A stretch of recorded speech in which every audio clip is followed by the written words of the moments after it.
Hello everyone and welcome back to Old Man Stories. I'm aware that many of you use these videos to fall asleep, so before you doze off, I thought it would be a fun idea if each of you could leave a comment letting me know which part of the world you're listening from. Also, give a like and subscribe to the channel if you're enjoying the episodes, okay? Let's get comfortable, relax, and begin. I've never really talked about this before, not fully anyway. My therapist knows bits and pieces, but I've always been afraid people would just chalk it up to my psychosis and dismiss what happened. But I need to get this out finally. I was diagnosed with psychosis when I was really young. Growing up, I saw and heard things that other people didn't. My parents would find me talking to empty corners or hiding from shadows that weren't there. By the time I was 10, I was already on my second medication, and everyone around me had this careful way of asking, "Is that real?" whenever I mentioned seeing something unusual. After a while, I just stopped telling people what I saw. It was easier that way. My hallucinations became my private world, sometimes terrifying, sometimes just weird, but always mine alone to deal with. Our house was pretty old, built sometime in the 1950s, I think. My bedroom was at the end of the hallway, and I spent a lot of time in there drawing. Drawing was my escape. My therapist encouraged it as a way to process the things I saw. My drawings were usually pretty dark, lots of shadowy figures, strange creatures, things with too many eyes or limbs that didn't bend right. I always used black and white, with splashes of red. My mom worried about them, but my therapist said it was healthy for me to express what I was experiencing. What happened when I was 12? Standing there, looking down, I was absolutely certain that jumping was the only solution. But as I stood on the edge, I suddenly remembered the promise I'd made that night. The memory came back with such force that I physically stumbled backward away from the ledge. I could feel that unconditional love again, just an echo of it, but enough to remind me that my life had value, that I was connected to something greater than my temporary pain. I didn't jump. I called a crisis line instead, got help and survived. After that, I broke my second promise. I started researching, trying to understand what had visited me that night. I looked into religious texts, near-death experiences, alien encounters, quantum physics, anything that might explain what I'd experienced. I never found a perfect match, though there were echoes of my experience in mystical traditions from around the world. The entity never returned, at least not in the same way. Sometimes, in moments of deep meditation or right before sleep, I feel a hint of that connection, a whisper of that infinite love. But the full experience has never repeated itself. I'm 25 now. I still have psychosis, still take medication, still see things sometimes that aren't there. But that night changed me fundamentally. It gave me a perspective that transcends my diagnosis. Whatever visited me, hallucination, interdimensional being, or something beyond our understanding, it saved my life and showed me that there's more to existence than what most of us perceive. I don't expect anyone to believe this. I barely believe it myself sometimes. But I know what I experienced, and it was real to me. More real than anything before or since. Story 2.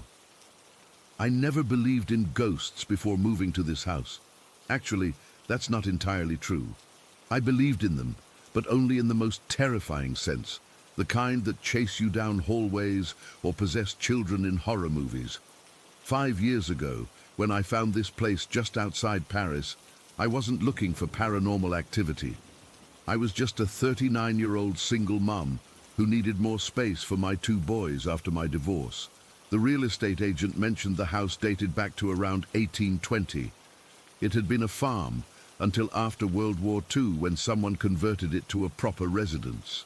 I fell in love with all its quirks, the uneven stone floors, the massive wooden beams running across the ceiling, and especially the old bread oven built into the kitchen wall.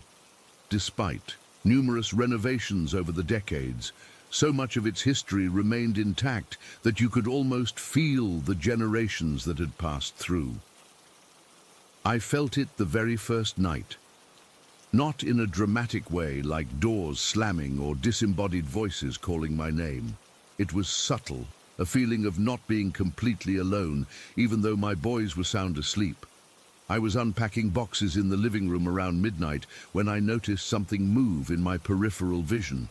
Just a flash of light, like someone walking past a doorway. I turned, but of course no one was there. I blamed it on exhaustion from the move. Moving is hell, especially with kids. But then it happened again the next morning while I was brushing my teeth.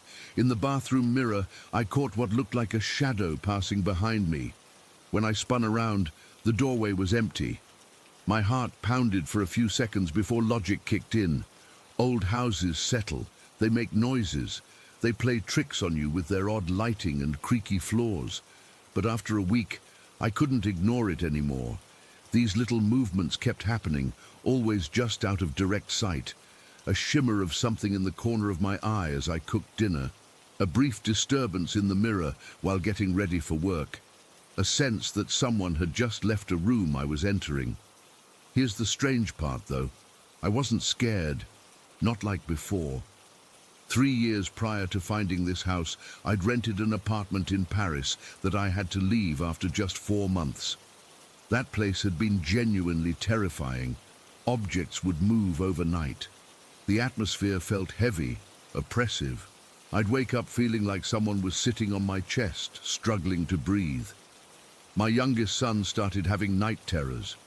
We fled that apartment and I swore I'd never live anywhere with even a hint of paranormal activity again. But this was different. Whatever was in this house didn't feel malevolent. When I sensed its presence, I actually felt calmer. It was bizarre. Sometimes, while reading in the living room, I'd feel like someone had just sat down in the chair across from me. Not in a creepy way, more like comfortable company. About 2 months after moving in, I experienced something I still can't explain. I'd had a horrible day at work. My boss had chewed me out over a project that wasn't even my responsibility. I came home in tears, and after getting the kids to bed, I collapsed on the sofa, feeling completely overwhelmed. As I sat there crying, I suddenly felt the most gentle, cool breeze against my face. It was steady, almost like someone breathing softly near me. The sensation lasted maybe 30 seconds, and when it stopped, I realized my anxiety had subsided. I felt reassured, as if someone was telling me everything would be okay. After that night, I started noticing these cool breezes occasionally, always when I was upset or stressed, always bringing that same sense of peace afterward. My older son's room seemed to be another hotspot for this presence. He's 13 now, but when we first moved in, he was just 8 and going through a phase where he was terrified of sleeping alone. He'd make up excuses to sleep in my bed almost every night, but after about 3 weeks in the new house, he stopped. When I asked him about it, he shrugged and said, "I don't feel scared in my room anymore. It feels nice in there now." I didn't press him about it, afraid that talking too much might reignite his fears. But one morning over breakfast, he casually mentioned that he liked the lady who watches over him at night. My fork froze midway to my mouth. "What lady, sweetie?" I asked, trying to keep my voice steady. "The one who sits in my chair sometimes. She doesn't talk or anything. She just makes sure I'm okay, I think." He went back to his cereal as if he'd just commented on the weather. I didn't know what to say. He didn't seem frightened at all, and I didn't want to project my own anxieties onto him. But from that moment, I began thinking of our presence as female. Somehow it fit, the gentleness, the nurturing feeling that accompanied those brief encounters. About 6 months into living here, I started researching the house's history. At the local records office, I found that the farm had belonged to the same family for over a century. The last family to use it as a working farm included a woman named Marguerite, who had lived here her entire life, from 1886 until 1962. She never married, but helped raise her nieces and nephews after her sister died in childbirth. By all accounts, she was beloved in the community, someone who always took in strays, both animal and human. I have no proof that our presence is Marguerite, but it feels right somehow. I imagine her continuing to watch over this place she loved, maybe feeling responsible for the families who come to live within these old walls.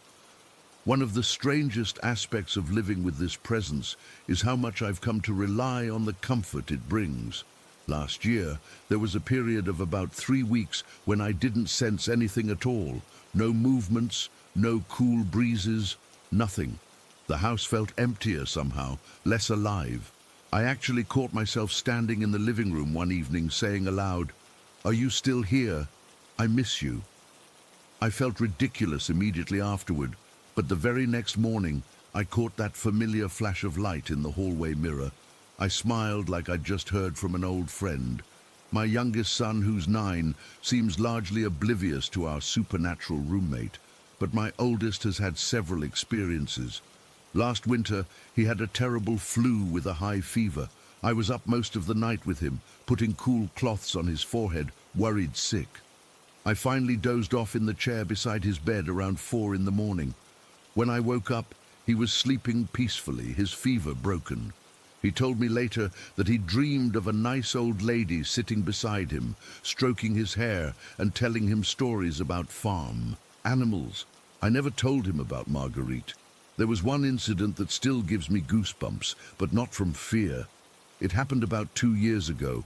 I was home alone, chopping vegetables for dinner. The knife slipped and sliced deeply into my palm. Blood went everywhere, and I started to feel faint. I stumbled, grabbing the counter for support, when suddenly I felt 2 cold spots on my shoulders, like hands steadying me. The sensation was so distinct that I actually whispered "thank you" as I managed to make it to the sink. Maybe it was just shock and blood loss playing tricks on my mind, but I swear something helped keep me upright. Friends ask if I'm afraid to live in a haunted house. The truth is, I don't even think of it that way anymore. This presence, Marguerite or whoever she might be, feels more like a guardian than anything frightening. She's part of what makes this house feel like home. Sometimes I wonder if she's somehow bound to this place, unable to move on for some reason. But it doesn't feel that way. It feels more like she chooses to remain, watching over the house she loved and the people who now call it home. I've never tried to communicate with her through seances or Ouija boards. That feels disrespectful somehow, like I'd be treating her as an attraction rather than well, I was going to say person, but I guess that's not quite right anymore. Last month, during a terrible thunderstorm, the power went out. My boys were frightened by the intense lightning and thunder that seemed to shake the house. We huddled together in the living room with candles and flashlights, telling stories to distract them. In the middle of this, both boys suddenly looked toward the old bread oven at the same time. My oldest whispered, "She's here." The candle flames nearest to the oven all bent simultaneously toward it, as if someone had just walked past, creating a gentle draft. Instead of fear, I felt that familiar sense of peace wash over me. Somehow, I knew we were safe. I've never been particularly spiritual or religious, but this experience has changed me. I'm more open to the idea that there are things in this world we don't understand, and that not all of those things are menacing. Sometimes I talk to her when I'm alone, just casual conversation about my day or worries about the boys. I have no idea if she hears me, but it feels right. Sometimes weeks go by without any sign of her presence, and then suddenly there she'll be. A quick movement caught in a mirror, that distinctive cool breeze against my skin, or just that indescribable feeling that someone has entered the room, bringing comfort rather than intrusion. I don't try to convince skeptical friends anymore. How do you explain something so subtle, yet so profound? All I know is that in this ancient house with its centuries of history, I've found not just a home for my family, but an unexpected relationship that defies explanation. Whatever or whoever shares this space with us, seems to care for us in their own quiet way. And in return, I've come to care for this gentle presence that watches over us. I never thought I'd say this, but I'm grateful to live in a haunted house. Not all hauntings are about fear and torment. Some, it seems, are about protection and peace. And those are the ones that turn a house from a building into a sanctuary. Story 3. I've never been able to explain what happened that day in Connecticut. Even now, 20 years later, it still makes the hairs on my arms stand up.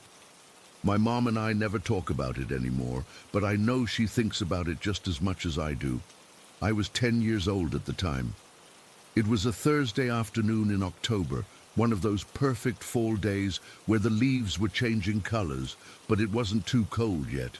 Mom had picked me up from soccer practice, and we needed to stop for gas before heading home.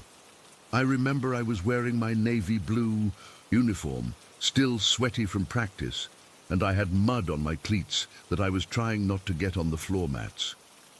We pulled into this gas station off Route 7. I can still picture the faded red awning over the pumps and the flickering open sign in the window. Mom turned off the engine and told me to stay in the car while she went inside to pay. This was back in 2003, before you could just swipe your card at the pump everywhere. "Lock the doors, Gio," she said, like she always did. "I'll be right back." I nodded, already digging through my backpack for my Game Boy. I remember hearing the click of the doors locking automatically when she closed her door. I wasn't paying much attention to anything else, just trying to find my Pokemon game. That's when I felt it, this weird sensation, like someone was watching me. You know that feeling, right? When the back of your neck gets all prickly. I looked up, and there she was. A woman was standing maybe 20 feet away, next to a blue sedan. She wasn't doing anything, just staring at me. She looked like she was in her 60s or 70s, with this silvery grey hair pulled back in a bun. She wore a simple cardigan sweater, pale yellow, I think, over a floral dress. Nothing scary about her appearance, but the way she was looking at me, it was like she'd seen a ghost. I ducked my head back down, pretending to be super interested in my backpack. When I peeked up again, she was still there, still staring. I remember thinking it was weird, but not scary. Just some old lady, probably waiting for someone. Mum came back a minute later and started pumping the gas. I didn't mention the woman right away. It didn't seem important. But as we were pulling out of the station, I spotted her getting into her car. "Mum, there was a lady watching me while you were inside," I said. Mum immediately tensed up. What? What lady? Was she trying to talk to you?" "No, she was just looking at me, like really looking at me. She's in that blue car." Mum glanced in her rearview mirror, but didn't say anything else. She just got this look on her face, the one she'd get when she was worried but trying not to show it. She drove a little faster than usual. We needed to stop at the ATM before going home. There was a small bank branch about 5 minutes away from the gas station. The parking lot was almost empty, just a couple of cars. Mom pulled up to the drive-through ATM and was digging through her purse for her card when I noticed a blue sedan pull in behind us. "Mom," I said, my voice going quiet. "That's the same lady." Mom looked in the rearview mirror, then at me. "Are you sure?" I nodded. The woman had parked her car a few spots away, not in line for the ATM. She was just sitting there, looking in our direction. Mom finished her transaction quickly, her movements jerky and rushed. As she put her card back in her wallet, the blue sedan suddenly pulled alongside us in the empty parking space to our right. The woman was looking directly at me through her open window. I'll never forget her face in that moment. Her eyes were wide, watery, like she was about to cry. She looked shocked, amazed, and something else I couldn't identify at 10 years old, but now recognize as grief. Mom rolled down her window. "Can I help you?" Her voice was sharp, protective.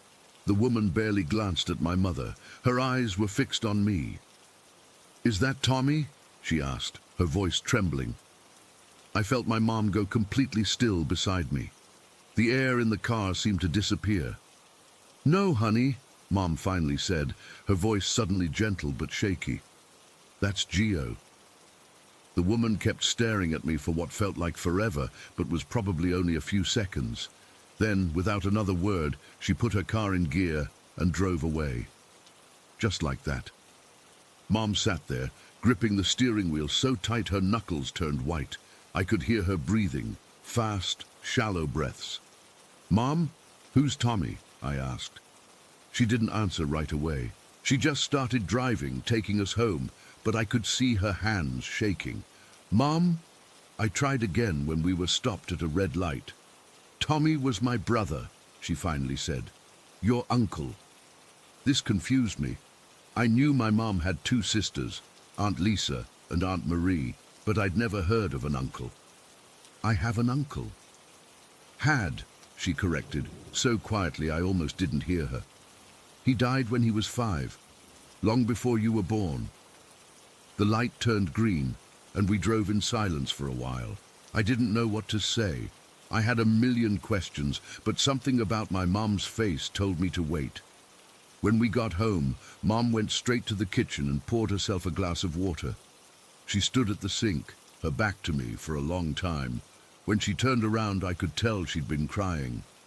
"Sit down, Gio," she said, gesturing to the kitchen table. "I need to show you something." She disappeared into her bedroom and came back with a small wooden box I'd never seen before. She set it on the table and opened it carefully, like it contained something fragile and precious. "This was Tommy," she said, handing me a faded photograph. I looked down at the picture and felt a chill run through my entire body. The boy in the photo could have been me. Same dark hair that stuck up in the back no matter how much it was combed. Same wide-set eyes, same slightly crooked smile with a gap between the front teeth, just like I had before getting braces the year before. "He looks exactly like me," I whispered.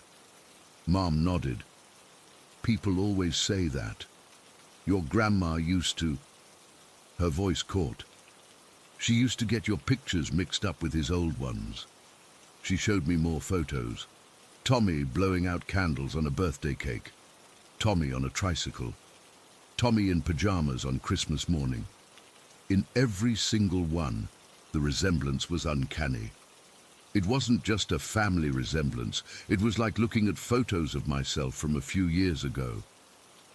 "What happened to him?" I asked. Mum sighed. "Strep throat. Back in 1969, it turned into rheumatic fever so quickly, the doctors couldn't do anything." She touched one of the photos gently. "Your grandma never really got over it. None of us did, I guess, but it broke something in her." I was struggling to process all this. "But Mom, who was that lady? How did she know about Tommy?" That's when Mom's expression changed from sad to something else, something uneasy, uncertain. "I don't know, Gio. That's what's so strange. Tommy died in Illinois. We lived there until I was 15. We didn't move to Connecticut until 1977, years after he died. No one here knew him. Maybe she's from Illinois too? Maybe she knew Grandma?" Mom shook her head. "Maybe, but Gio, your grandma's been gone for 10 years now, and we didn't keep in touch with anyone from back then." She picked up her phone and dialed Aunt Lisa. I could hear only my mom's side of the conversation, but it was enough to understand that Aunt Lisa was just as confused and disturbed as we were. "Did you get her license plate?" Aunt Lisa asked, loudly enough that I could hear. "No, I was too shocked," Mom replied. "She just drove away." After hanging up, Mom sat there staring at the photos spread out on the table. "It doesn't make any sense," she muttered, more to herself than to me. That night, I couldn't sleep. I kept thinking about the woman's face, how she'd looked at me with such intensity. And I couldn't stop thinking about Tommy, this uncle I never knew existed, who died decades before I was born, but looked exactly like me. The next morning, Mum drove me to school as usual, but she took a different route, avoiding both the gas station and the bank. She did the same thing for weeks afterward. We never saw the blue sedan or the woman again. Over the years, Mom has developed her own theory about what happened that day. She believes, though she doesn't say it out loud much anymore, that Tommy got another chance through me, that somehow I'm carrying a piece of him. She thinks the woman at the gas station was a sign, a message from beyond that everything was okay, that Tommy was being looked after.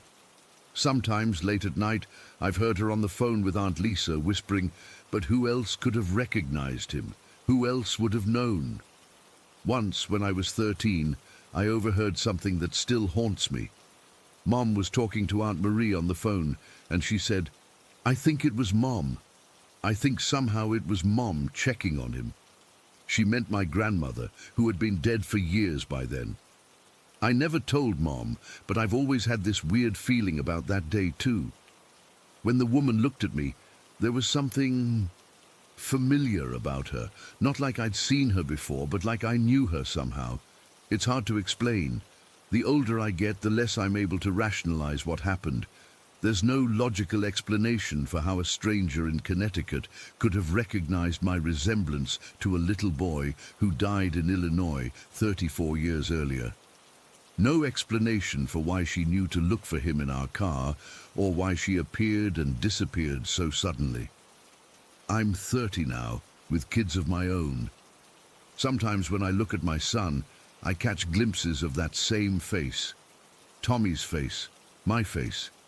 And I wonder if this strange connection stretches forward as well as back. I wonder if someday, decades from now, someone will stop my son in a parking lot and ask him a question that makes no sense.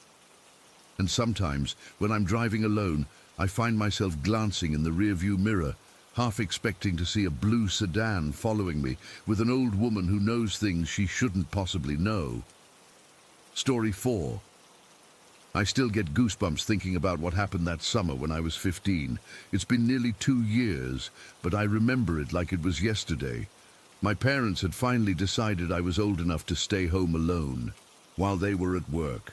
We live in this 2-story house in a quiet suburban neighborhood. My parents were actually the first owners when they bought it newly built 26 years ago, right before I was born. It was the first week of July, scorching hot outside. My parents both worked 9 to 5 jobs, so I had the house to myself from around 8 in the morning until about 6 in the evening.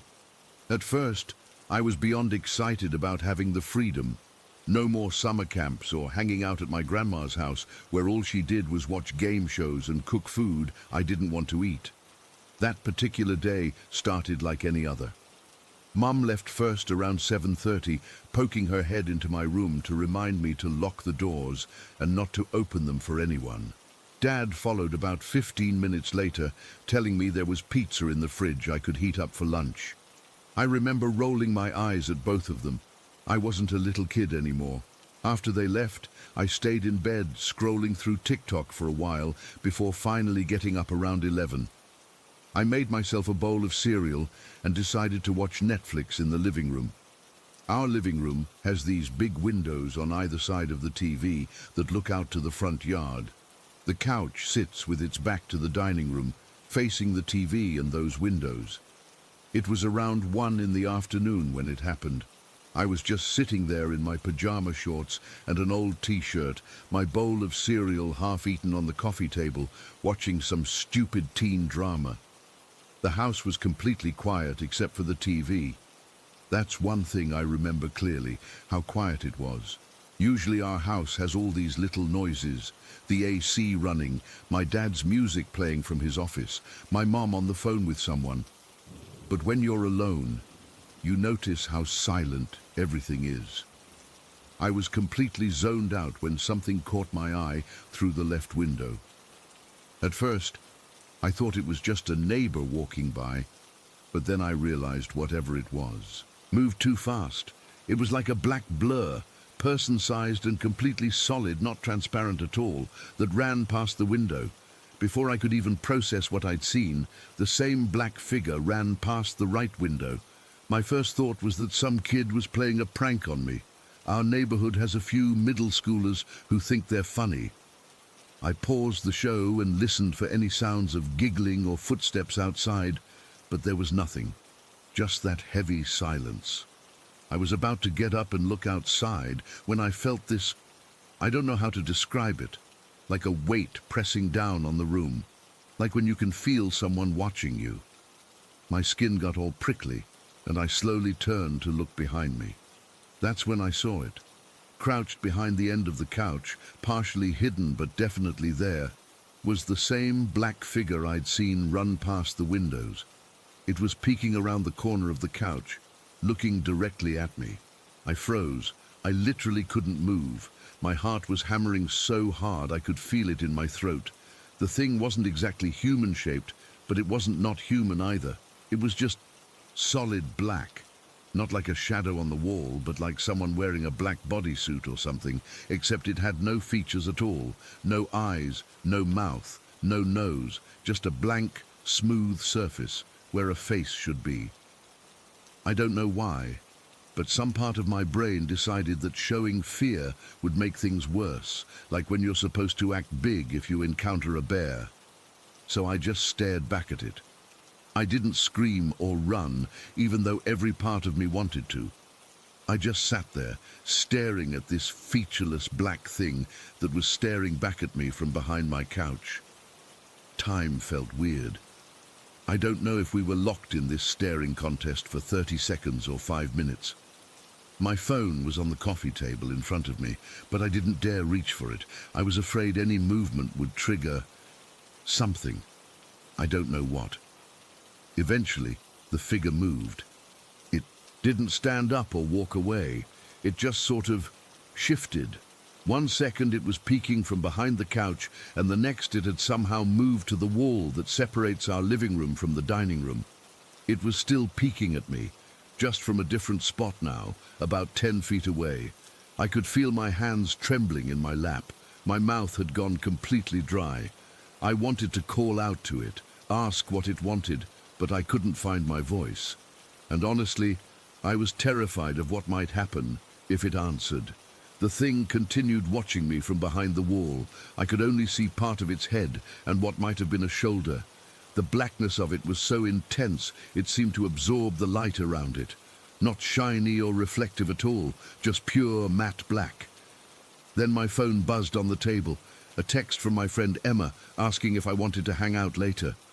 The sound made me jump, and when I looked back at the wall, the figure was gone. Just gone. I didn't see it move away or fade out. It was simply not there anymore. I sat frozen for what felt like forever, afraid to move in case it was just hiding somewhere else, waiting. Finally, I gathered enough courage to get up. My legs were shaking so badly I almost fell. I grabbed my phone and backed up until I hit the wall, then slid along it until I reached the kitchen. I grabbed a knife from the drawer. I don't know what good I thought it would do against whatever that thing was, but holding something sharp made me feel slightly less helpless. I searched the entire first floor, keeping my back to the walls, jumping at every little sound. There was nothing there, no sign that anything had been in the house at all. The doors were still locked, windows closed. Nothing was disturbed or out of place. I ended up calling Emma and begging her to come over. I made up some excuse about being bored, but really, I just couldn't stand being alone in the house anymore. She showed up about 20 minutes later, and I've never been so relieved to see another person in my life. I didn't tell her what happened. I didn't tell anyone at first. I mean, what would I say? Hey, so a featureless shadow person was playing peekaboo with me in our living room today. They'd think I was crazy or making it up for attention. When my parents got home, I casually asked if anything weird had ever happened in the house. Mom looked confused and asked what I meant. I just shrugged and said I was curious if the house had any history. Dad reminded me they bought it new. They were literally the first people to ever live here. The land used to be part of a farm before the development was built. Nothing weird or historical about it at all. That night I couldn't sleep. I kept seeing that blank face in my mind, feeling those non-existent eyes watching me. I ended up pushing my dresser in front of my bedroom door and sleeping with all the lights on. I did that for almost 2 weeks. I tried researching online about shadow people or black figures with no faces. There are tons of stories out there, some similar to mine, but nothing that explained what I saw or why it was in our house. Some websites talked about interdimensional beings or manifestations of negative energy, but it all sounded like pseudo-scientific garbage to me. The thing is, nothing like that has happened since. No more sightings, no strange feelings, no unexplained noises. Our house went back to being just a normal house. Sometimes I wonder if I imagined the whole thing. Maybe I fell asleep watching TV and had a super vivid dream or something. But then I remember the feeling of being watched, the way my heart pounded, the absolute certainty that something was there with me. That wasn't a dream. It was real. I still get uncomfortable sitting on that couch. I always position myself so I can see both the windows and the wall to the dining room. When I'm home alone, I blast music or keep the TV volume high to drown out the silence. I've never told my parents what happened. They'd either worry themselves sick or think I was making it up. Sometimes I catch myself looking for that figure out of the corner of my eye, especially when I'm alone in the house. What was it? Why was it here? Why did it show itself to me? Was it trying to communicate something or just observing? And most importantly, will it ever come back? I don't have answers to any of these questions. All I know is that for a few minutes on a summer afternoon when I was 15, something impossible was in my house. Something that shouldn't exist was watching me. And even though it's been almost 2 years, I still check behind the couch every time I walk into the living room, just in case. Story 5. I never really believed my great-grandfather's stories when I was growing up. The Philippines is full of tales about creatures in the dark, aswangs, capres, tikbalangs, you name it. Every province has their own monsters. But as I've gotten older, I'm not so sure anymore. What happened to my mother when she was just a baby?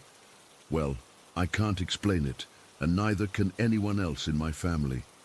I recently asked my mother to tell me exactly what happened that night again. She doesn't remember it herself, of course. She was only 8 months old. But my great-grandfather told the story so many times before he died that it's become part of our family history. Something you don't talk about with outsiders because they'll think you're crazy. This happened in a small barrio in Mindanao back in the 70s. My great-grandfather was a respected man in the community, not the type to make up stories or exaggerate. He was always practical, always logical, which makes what happened that night even harder to dismiss. My great-grandfather had taken my mother to a wedding in the next village. My great-grandmother couldn't go because she was sick with something, probably just a cold, but she didn't want the baby around her, so my great-grandfather took her instead. The wedding lasted longer than expected. You know how Filipino celebrations are, and it was almost 11 at night when they finally left. The problem was that to get back to their village, they needed to cross the Agusan River. Normally there was a small wooden bridge, but it had been damaged by the heavy rains a few days earlier. My great-grandfather knew there was a small boat tied up near where the bridge used to be, and he figured he could use it to cross, even though he wasn't much of a boatman. When he reached the river, the moon was bright enough that he could see the small wooden banca tied to a post. He was relieved, but also a bit nervous. The river was wider than usual from the rain, and the current looked strong. My mother was bundled up against his chest, sleeping soundly. He untied the boat and was about to get in when he heard a voice behind him. "Are you crossing the river tonight?" He turned around and saw an old woman standing there. He hadn't heard her approach, which was strange because the path was muddy and noisy. She was wearing a large, dark cloth wrapped around her head and shoulders. He couldn't see her face clearly in the darkness. "Yes," my great-grandfather replied. "I need to get back to my village with my granddaughter." "I need to cross too," the old woman said. "May I join you?" My great-grandfather was hesitant. The boat was small, and with the baby, him, and now this woman, it would be sitting low in the water. But it was late. and he couldn't just leave an elderly woman stranded. "All right," he said, "but we need to be careful. The current is strong tonight." The old woman climbed into the boat with surprising agility for someone who looked so frail. My great-grandfather followed with my mother still asleep against his chest. He picked up the paddle and pushed off from the shore. The current immediately caught them, pulling them downstream faster than he expected. He had to paddle hard just to keep the boat from spinning. The water was black except for the silver streak of moonlight reflecting off its surface. The only sounds were the splash of the paddle and the gentle breathing of my mother. When they reached the middle of the river, the old woman spoke again. "Whose child are you carrying?" she asked. "My granddaughter," he replied, still concentrating on controlling the boat. "She's very young to be traveling at night," the old woman said. Her voice had changed somehow. It sounded deeper, more concerned. "We had no choice," my great-grandfather said. "We needed to get home." "This place isn't safe," the woman said, "especially not for a child so young." My great-grandfather was getting irritated. He was already stressed about navigating the river, and this woman's ominous warnings weren't helping. "We'll be fine," he said firmly. "We're almost halfway across already." The old woman was quiet for a moment. Then she said something that made his blood run cold. "Look around you." Something in her tone made him stop paddling. He looked at the water around the boat, and what he saw nearly made him drop the paddle. Two humanoid creatures were swimming around the boat just beneath the surface. They weren't human. Their skin was pale and slick, their eyes large and reflective like a cat's. Their movements were too fluid, too unnatural. One of them looked directly at my great-grandfather, and he saw that its mouth was filled with needle-like teeth. My great-grandfather wasn't a coward. He had fought in World War II and had seen terrible things. But this was something he couldn't understand. He immediately pulled my mother tighter against his chest and raised the paddle, ready to strike if the creatures tried to board. "Don't," the old woman said sharply. "That will only anger them." "What are they?" he whispered, not taking his eyes off the creatures. "They want the child," the old woman said matter-of-factly. "They cannot come onto the boat unless invited, but we need to leave now. Keep paddling."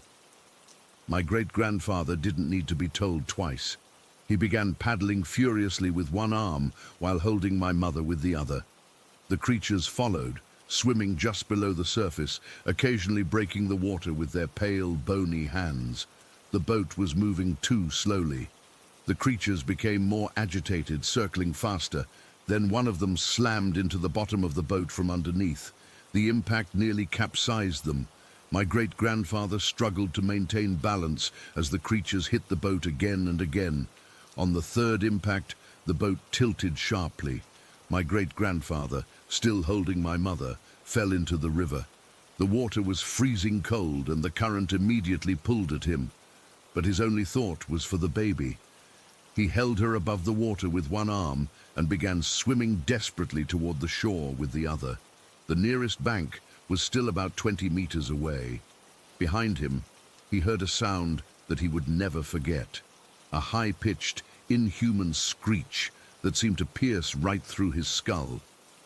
One of the creatures was coming after them, moving much faster in the water than he could. My great-grandfather felt something grab his left leg, a hand with too many fingers, gripping with incredible strength. The pain was excruciating, like knives digging into his flesh. He kicked wildly with his other leg but couldn't break free. Then, somehow, the old woman was there in the water beside them.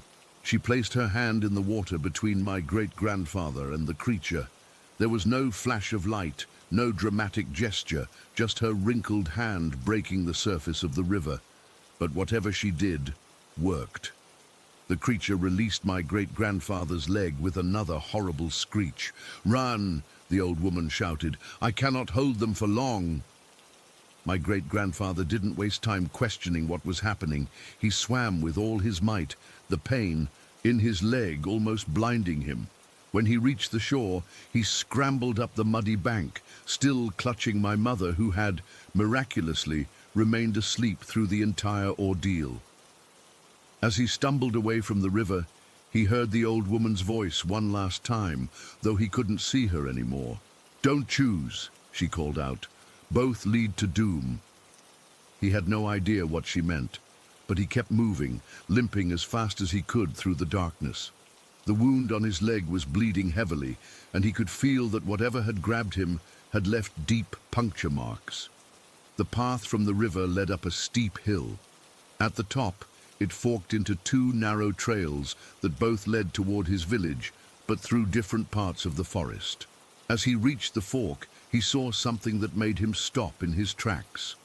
Blocking both paths were two dog-like creatures, each about the size of a calf. But these weren't dogs. They had twisted, almost human faces and eyes that glowed red in the darkness. They were perfectly still, watching him, one on each path. "Don't choose," the old woman had said. "Both lead to doom." My great-grandfather understood now. These creatures were guarding both paths, waiting for him to make a choice. Whichever path he took, he would have to face one of them. But there was a third option. Between the two paths was a steep, rocky slope covered in thick vegetation.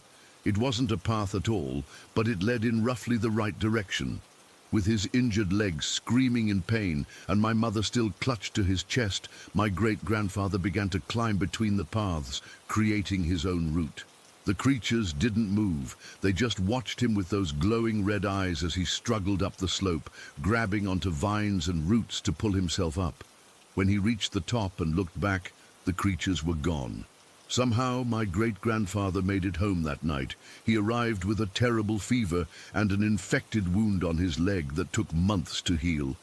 My mother also developed a high fever that lasted for days, though she had no physical injuries. My great-grandfather never saw the old woman again, and he never found out who she was or why she helped them. The boat was found downriver the next day, broken in half. The villagers assumed it had been smashed against rocks in the current. For years afterward, my great-grandfather had nightmares about that night. He would wake up screaming about creatures in the water and dogs with human faces. He never crossed that river again, not even after they rebuilt the bridge. Before he died, I asked him if he thought the old woman was human. He just shook his head and said, "In the provinces, there are many things we don't understand. Some help us, some harm us. It's best not to question too deeply. I've gone back to that river as an adult. It looks ordinary now, just a wide brown river flowing through the countryside. There's a concrete bridge where the wooden one used to be. Children swim in it during the day. No one seems afraid, but no one crosses it at night either. Sometimes I wonder what would have happened if my great-grandfather had chosen one of those paths, or if the old woman hadn't been there to help him. Would I even exist? Would my mother have survived that night? I don't know if I believe in the supernatural, but I believe my great-grandfather saw something that night by the river, something that can't be explained by logic or reason, and whatever it was, it's still there, waiting in the darkness. I still have family in that village. When I visit, I make sure I'm never near the river after sunset. And when my cousins tell their children not to play near the water at night, I understand why. Some warnings get passed down through generations for a reason. That's my family's story. I've never told it to anyone outside my family before. Even now, typing this out, I feel like I'm breaking some kind of taboo. But I needed to share it with someone who might understand, or who might have experienced something similar. Because sometimes, late at night, I look out at the darkness and wonder if there are things watching me too, things that most people never see. Story 6. I still get goosebumps thinking about what happened during my first year at college in Manila. It's been 3 years, but I remember it like it was yesterday. I've never really talked about this outside of my closest friends, but I need to get this off my chest. I'd just started my first semester at university, and everything was so new and exciting. Coming from a small provincial town to the big city was already overwhelming, but I was eager to experience independence for the first time. My parents had managed to get me into one of the older dormitories, not the fancy ones with air conditioning, but it was affordable and close to campus. My roommate Aileen and I hit it off immediately. We both came from similar backgrounds and shared the same major. Our room was simple, 2 desks facing the windows, a small bathroom, and bunk beds against the wall opposite the window. Nothing special, but it felt like home after a few weeks. Our dorm window faced this creepy, abandoned building across a narrow alleyway. It was this old concrete structure, maybe 4 or 5 stories, with most of the windows either broken or boarded up. I didn't think much of it initially. Manila is full of these half-abandoned places squeezed between newer developments. When the semester break came around in October, nearly everyone went home. My parents couldn't afford for me to travel back for such a short break, and Aileen decided to stay and keep me company. I was so grateful. The thought of being alone in that big building was unnerving. It was on the second night of the break. The dorm was eerily quiet, without the usual chatter and footsteps in the hallway. Aileen had gone to bed early around 9, but I stayed, up studying for a biology exam. The only light in the room came from my desk lamp and the faint glow of streetlights filtering through our thin curtains. Around 11:30, I heard it. At first, it was so faint I thought it might be the wind, or maybe someone's TV from another room. It sounded like soft crying, the kind when someone is trying to muffle their sobs. I ignored it for a while, thinking maybe it was just another student who had stayed behind. But then it got louder, and I realized it sounded like it was coming from inside our room. I immediately thought Aileen was pranking me. She loved scaring me with her ghost stories about the campus, so I figured this was just another one of her jokes. "Very funny, Aileen," I said without turning around, trying to focus on my textbook. The crying continued, though, becoming more distinct. It sounded like a woman, sobbing like her heart was breaking. I turned around, annoyed now. "Aileen, come on, I need to study."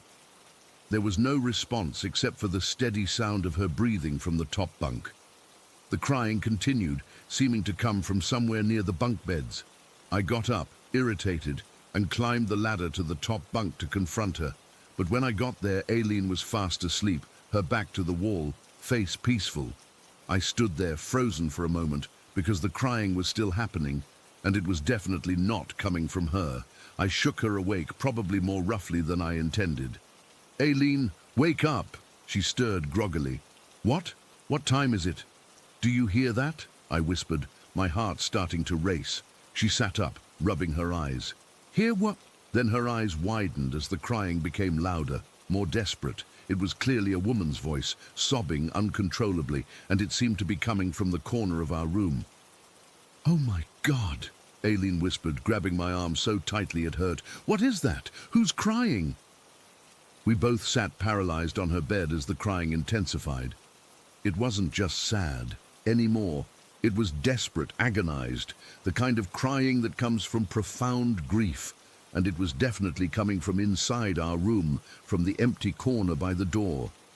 I fumbled for my phone and turned on the flashlight, pointing it toward the sound. There was nothing there, just our small trash bin and the corner of the wall. "Should we call someone?" I asked, my voice shaking. Aileen shook her head frantically. "Who would believe us? They'll think we're crazy." The crying continued for what felt like hours. We huddled together on her bunk, too terrified to move. At some point, I swear I heard words mixed in with the sobbing, something that sounded like "help me" or "save me" in Tagalog. But it was distorted, like hearing something underwater. Around 3 in the morning, the crying finally stopped. Just like that, mid-sob, it just cut off. The silence that followed was almost worse than the crying. Aileen and I stayed awake until dawn, clutching each other, too afraid to speak above a whisper. When daylight finally came, we were exhausted but too wired to sleep. We talked about what happened, trying to rationalize it. Maybe it was someone outside, but we both knew the sound was in our room. Maybe it was the pipes. But the dorm was old, and the plumbing barely made any noise. We didn't tell anyone about it that day. Who would believe us? But I couldn't stop thinking about that abandoned building across from us. Something about it kept drawing my attention. The next afternoon, I decided to ask around about it. There was this elderly lady who sold home-cooked meals outside our dorm. Manang Feli, everyone called her. She'd been there for years and knew all the gossip about the neighborhood. While buying lunch, I casually asked her about the abandoned building. "Oh, that old place," she said, spooning rice into a styrofoam container. "It used to be an apartment building, but there was a big fire maybe 15 years ago." "A fire?" I asked, suddenly feeling cold despite the hot afternoon sun. She nodded grimly. "Very bad. Happened at night. Many people couldn't get out." Did a lot of people die?"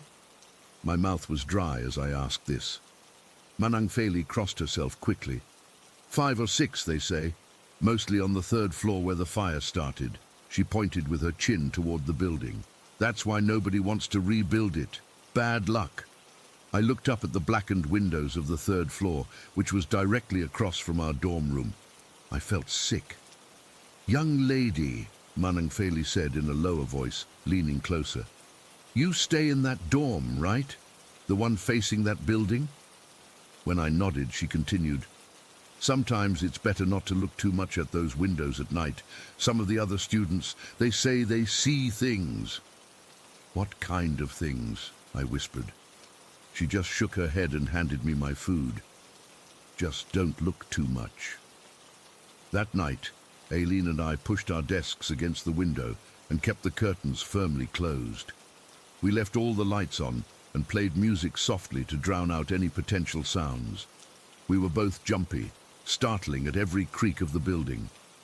Around the same time as the previous night, 11:30, the music on my phone suddenly stopped. We looked at each other, and then we heard it again. The crying. This time, it was louder, more insistent, like whoever was crying was right next to us. But there was something different this time. Through the closed curtains, I noticed a faint reddish glow coming from outside. Against my better judgment, and despite Aileen's protests, I pulled the curtain back slightly. The abandoned building was dark, except for one window on the 3rd floor, directly across from ours. It glowed with a dull, reddish light, like the embers of a dying fire. And there, silhouetted against the light, was what looked like a woman with her hands pressed against the glass, her shoulders shaking as if she was sobbing. I dropped the curtain and stumbled backward, knocking over my chair. Aileen didn't even ask what I'd seen. The look on my face told her everything. We spent another sleepless night huddled together, listening to that heartbreaking crying until it abruptly stopped again around 3 in the morning. The next day, we moved to a different room on the other side of the building. We made up some excuse about a water leak, and thankfully the dorm supervisor didn't ask too many questions. We never heard the crying again after that.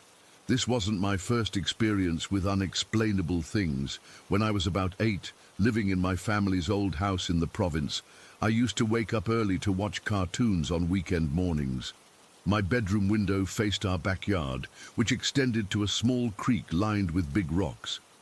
One morning around 5:30, I noticed something strange on one of the larger rocks near the creek. What looked like a small child standing perfectly still.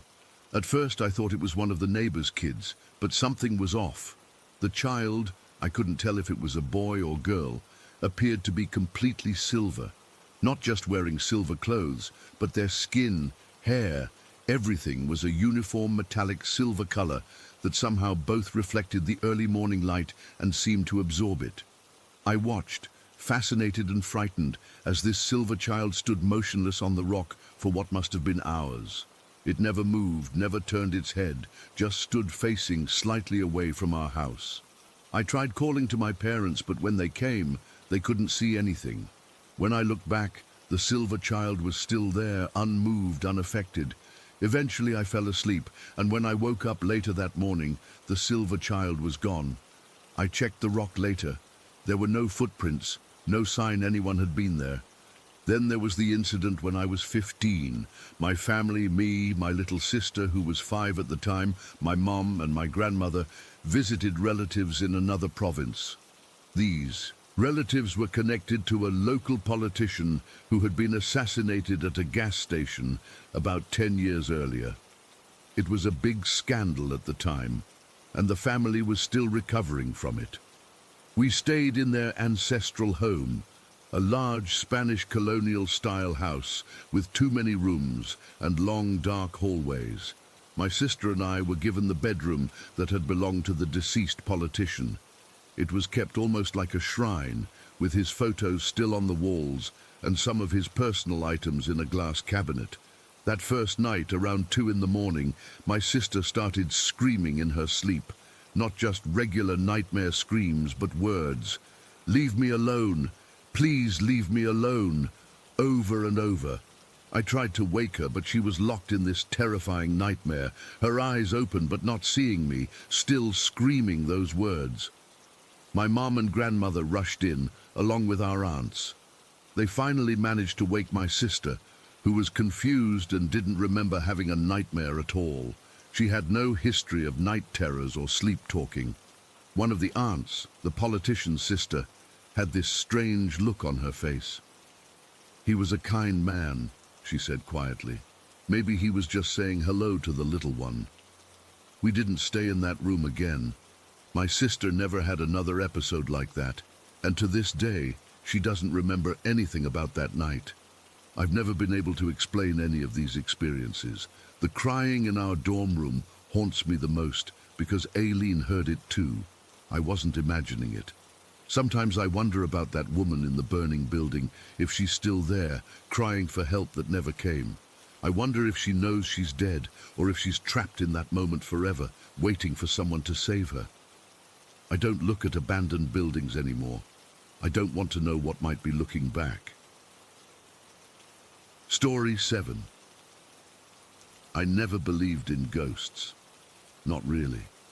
Sure, I'd get spooked, watching horror movies like everyone else, but I always thought people who claimed to have experiences were either making it up or had overactive imaginations.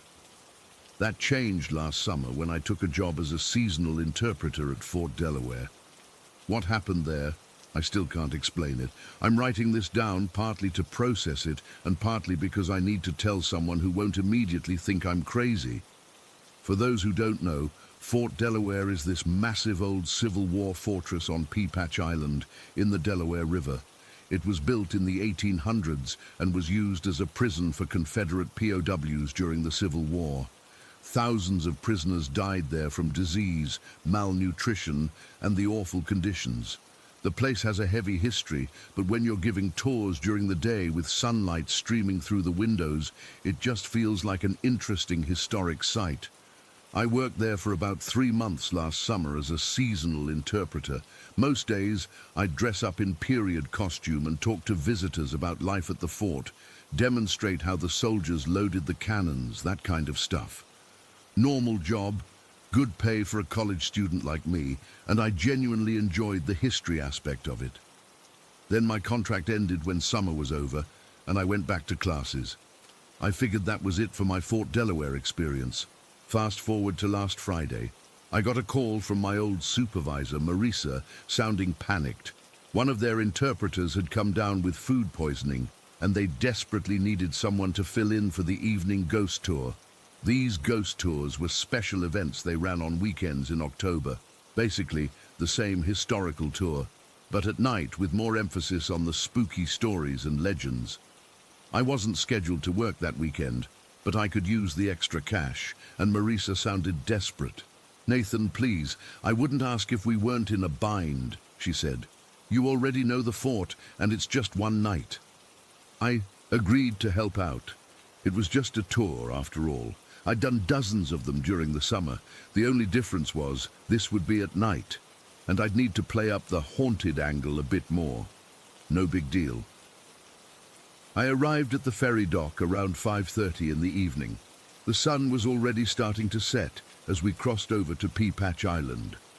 There were about 25 visitors for the ghost tour, mostly couples and a few families with teenagers. The other guides were all people I knew from summer, except for this one guy, Greg, who had started after I left. He'd apparently been doing the ghost tours for a few years and knew all the stories. "Glad you could make it," Greg said, shaking my hand. "These night tours are something else. The energy in the fort completely changes after dark." I laughed it off. "Yeah, I'm sure. Probably just the power of suggestion." Greg gave me this look. Not angry, just knowing. "Maybe. But keep an open mind tonight. Some weird stuff happens here after the sun goes down." We divided the visitors into two groups. Greg would take his group through the officer quarters and the parade ground first, while I'd start with the prison cells and the Endicott battery section. Then we'd switch halfway through. The Endicott area was added later, in the 1890s, as part of coastal defense upgrades. It's this massive concrete structure attached to the original fort, with long, echoing corridors and these huge gun emplacements. The tour started normal enough. I led my group through the prison section, telling them about the overcrowding, the disease outbreaks, and the prisoners who died there. I mentioned a few of the standard ghost stories we were supposed to include. Prisoners seen wandering the hallways, mysterious footsteps, that kind of thing. The visitors ate it up, especially in the dimly lit corridors where our flashlights cast long shadows on the brick walls. About an hour into the tour, we entered the Endicott battery section. This part of the fort always felt different to me, even during daytime tours. The original fort has these thick brick walls and arched ceilings, but the Endicott section is all concrete and steel, with narrow passageways that amplify every sound. Our footsteps echoed as we walked, and the temperature dropped noticeably. "Now we're entering the Endicott battery," I explained to my group. This section was added to the fort in 1896 as part of coastal defense upgrades. The original fort was considered obsolete by then, so they built this concrete structure to house more modern artillery. I led them down a long corridor with rooms branching off on either side. Most of these rooms once held ammunition or served as firing positions. Now they were empty, with just a few interpretive signs explaining their purpose. "Feel free to step into the rooms and look around," I said, "but stay together. It's easy to get disoriented in here." The visitors wandered into the rooms while I stood in the corridor, answering questions. This was the most relaxed part of the tour, where people could explore a bit on their own. I checked my watch. We had about 15 minutes before we needed to move on to meet Greg's group for the switch. That's when it happened. I was standing alone in the corridor, waiting for everyone to finish exploring the side rooms. The visitors' voices created this background murmur, but nothing loud. I was mentally reviewing what section we'd go to next when I heard it. From my right side, maybe 3 or 4 feet away, came a voice. Not a normal voice. A whisper. A raspy, dry whisper that spoke 2 syllables. I can't exactly reproduce the sound here. It wasn't like someone whispering in conversation. It had this quality to it, like the sound was coming through something that distorted it. The closest I can describe is if you imagine someone whispering through an old radio with bad reception. That scratchy, not quite human quality. I froze. Every hair on my body stood up at once. My first thought was that one of the visitors was playing a joke, but when I spun around, there was nobody there. The nearest visitor was a good 20 feet away, looking at a display in one of the rooms. The sound was so distinct, so clearly not from any of the tourists, that I actually said out loud, "Hello." My voice echoed down the empty corridor, but there was no response. I want to be clear about something.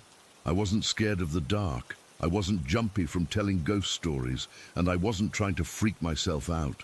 I was standing there thinking about whether we'd have time to see the parade ground before meeting up with the other group. Totally mundane thoughts, and then this voice, this whisper, came out of nowhere. What's more disturbing is that I couldn't make out what it said. It was definitely 2 syllables. It could have been Nathan, my name, but I can't be certain. It was just distinct enough that I knew it was speech, but just garbled enough that I couldn't make out the words. I didn't want to alarm the visitors, so I kept it together. I called everyone back to the corridor, my voice sounding strained even to my own ears, and continued the tour, but I couldn't stop thinking about that whisper. It felt so close, like someone, or something, had been standing right next to me. When we met up with Greg's group for the switch, I pulled him aside while the visitors were taking a bathroom break. "Hey, have you ever heard anything weird in the Endicott section?" I asked, trying to sound casual.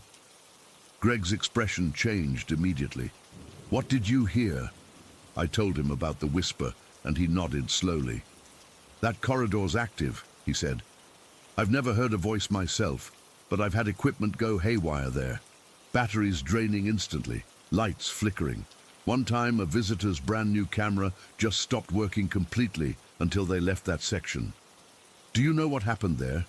During the fort's history, Greg shook his head, nothing specific to that spot that I know of, but the whole Endicott section has a different energy.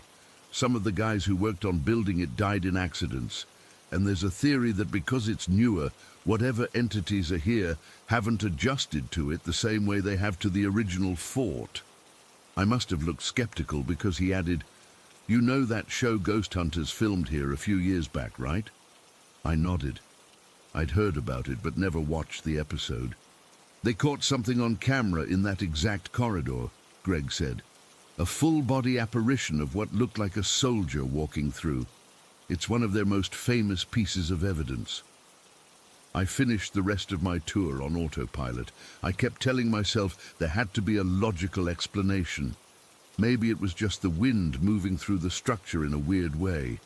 Maybe one of the visitors had whispered something, and the acoustics made it sound closer than it was. But deep down, I knew that wasn't it. The sound was too distinct, too directed, too intentional. After the visitors left, I helped clean up and close the fort. I didn't mention the whisper to anyone else, partly because I didn't want to seem like I was making things up, and partly because talking about it made it more real somehow. The ferry ride back to the mainland was quiet. I sat alone, staring at the dark outline of the fort as we pulled away. It looked different at night, more imposing, more alive somehow. When I got home, I couldn't sleep. I kept hearing that whisper in my head, those 2 syllables I couldn't quite make out. Around 3 in the morning, I gave up and opened my laptop. I found the Ghost Hunters episode about Fort Delaware and started watching. About halfway through, they showed their investigation of the Endicott battery. As soon as I saw the corridor on screen, my stomach dropped. It was exactly where I'd been standing, the exact spot where I'd heard the whisper. In the episode, they captured what looked like a shadowy figure moving across the corridor. It was brief, just a few frames, but unmistakably human-shaped. And it appeared right where I'd heard the voice. I've replayed that moment in my mind 1,000 times since then. What did it say? Why me? Was it trying to communicate something important, or was it just there? I don't know. But what I do know is that something happened in that corridor that I can't explain. And whenever I close my eyes, I can still hear that raspy whisper, those 2 syllables hanging in the air, calling to me from somewhere beyond understanding. I haven't been back to Fort Delaware since that night. Marisa has called a few times asking if I'd fill in again, but I always find an excuse. I can't bring myself to go back to that corridor. Not yet, anyway. But sometimes I wonder if whatever, or whoever, whispered to me is still there, waiting for me to return. Story 8. I never thought I'd be typing this out, but I need to share what happened with people who might understand. I'm still shaking as I write this.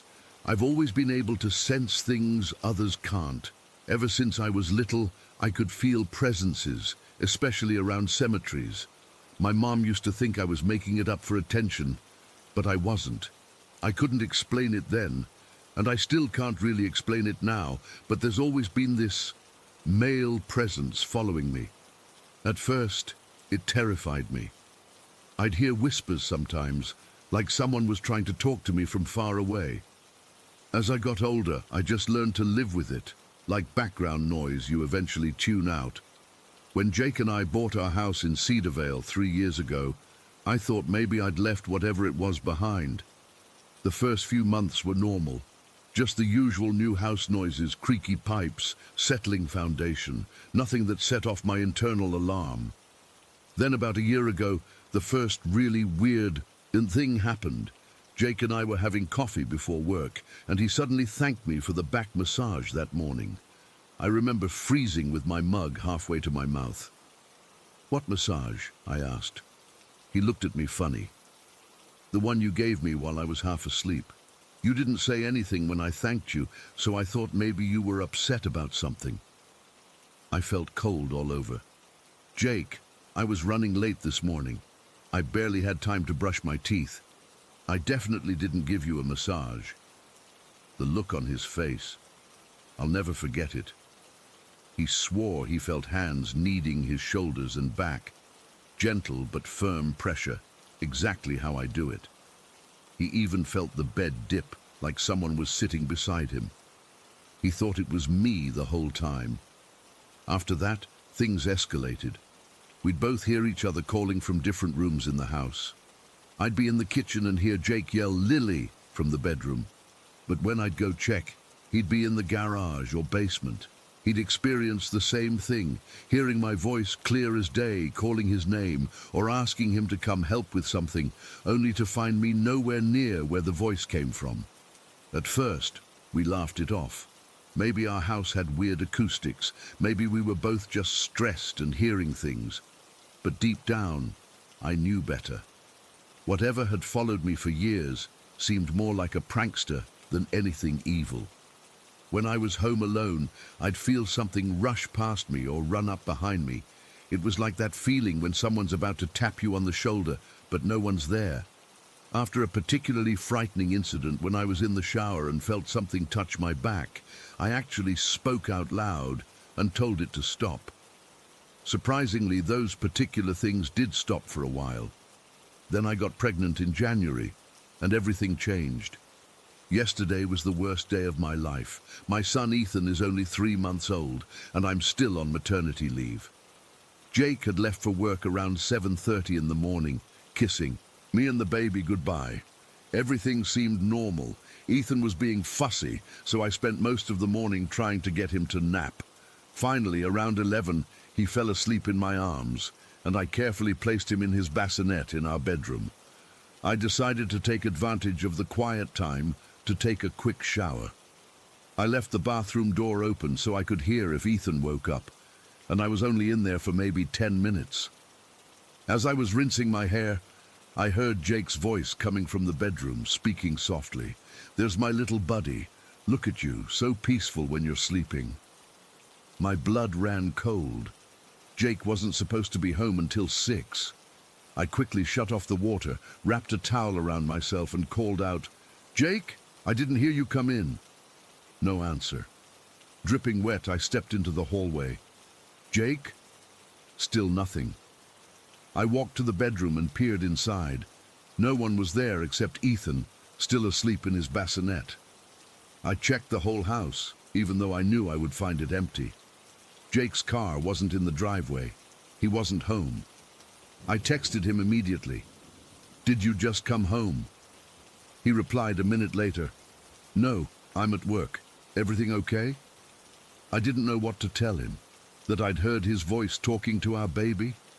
I didn't want to freak him out while he was at work, so I just wrote back, "Everything's fine. Just thought I heard someone in the house.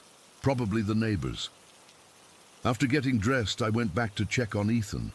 The room was freezing cold, way colder than the rest of the house, even though it was May and warm outside. I felt that familiar sinking feeling in my stomach, the one I always get when something isn't right. I grabbed Ethan, still sleeping, and took him to the living room with me. I couldn't shake the feeling that we weren't alone. I tried to distract myself by scrolling through my phone, but I kept hearing little noises, taps on the walls, the sound of footsteps upstairs.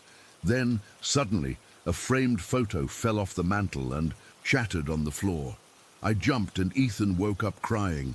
As I was calming him down, my cat Milo came into the room, tail puffed up, eyes wide. He stared at something behind me, and I felt the hairs on the back of my neck stand up. I was too afraid to turn around. Milo started to make this low, growling sound I'd never heard before. My other two cats, Luna and Pepper, had slunk into the room and were also staring at the same spot, their backs arched. I clutched Ethan closer to me and slowly turned around. There was nothing there, but the air felt heavy, like right before a thunderstorm. I whispered, "Please leave us alone," and stood up to take Ethan to the kitchen. I needed to get his bottle ready anyway. As I was walking, Milo suddenly screeched and shot across the floor like something had scared him. Then, and I still can't believe this happened, he was literally dragged backward across the hardwood floor, his claws scratching frantically to get a grip. It was like watching someone yank a cat on an invisible leash. Then, most horrifying of all, Milo was lifted about 2 feet off the ground, suspended in mid-air, twisting and yowling. After a few seconds, he dropped to the floor and bolted under the couch. Luna and Pepper ran upstairs, clearly terrified. I was shaking so badly I could barely hold Ethan. I grabbed my phone and car keys and ran outside to sit in my car. I called Jake crying, but it went to voicemail. He was probably in a meeting. I didn't know what to do or where to go. I just sat there, rocking Ethan and waiting for my heart to stop racing. After about an hour in the car, I started to feel stupid. Maybe I'd imagined it. Maybe Milo had just freaked out over something normal and my mind filled in the blanks. It wouldn't be the first time my imagination got the better of me. Besides, it was getting hot in the car and Ethan was getting fussy again. I decided to go back inside. Everything seemed calm when we returned. The cats were all hiding, but the house felt normal again. I managed to feed Ethan and get him to take another nap. This time, I put his bassinet in the living room where I could see him while I cleaned up the broken picture frame. I only stepped away for a minute to throw the glass in the kitchen trash. When I came back, my collection shelf had fallen, the one with all my little keepsakes and mementos. The shelf had been mounted for 3 years without a problem. Now it was on the floor, and my things were scattered everywhere. My little porcelain doll, the one I'd found at a yard sale last summer, was sitting upright in the middle of the mess, facing Ethan's bassinet. That doll had been on the shelf for months without moving, but over the past few weeks, I'd find it in different positions when I came into the room. Jake thought I was moving it and forgetting, but I knew I wasn't. I quickly gathered everything up, my hands trembling the whole time. I didn't put the doll back on the shelf. Instead, I shoved it in a drawer in the kitchen. The rest of the afternoon dragged on with more subtle disturbances. The TV turning on by itself, doors closing, the sound of footsteps overhead. I kept Ethan close to me the entire time, counting the minutes until Jake would be home. Around 4, I put Ethan down for another nap. He was exhausted from all the disruptions to his routine, and he fell asleep quickly.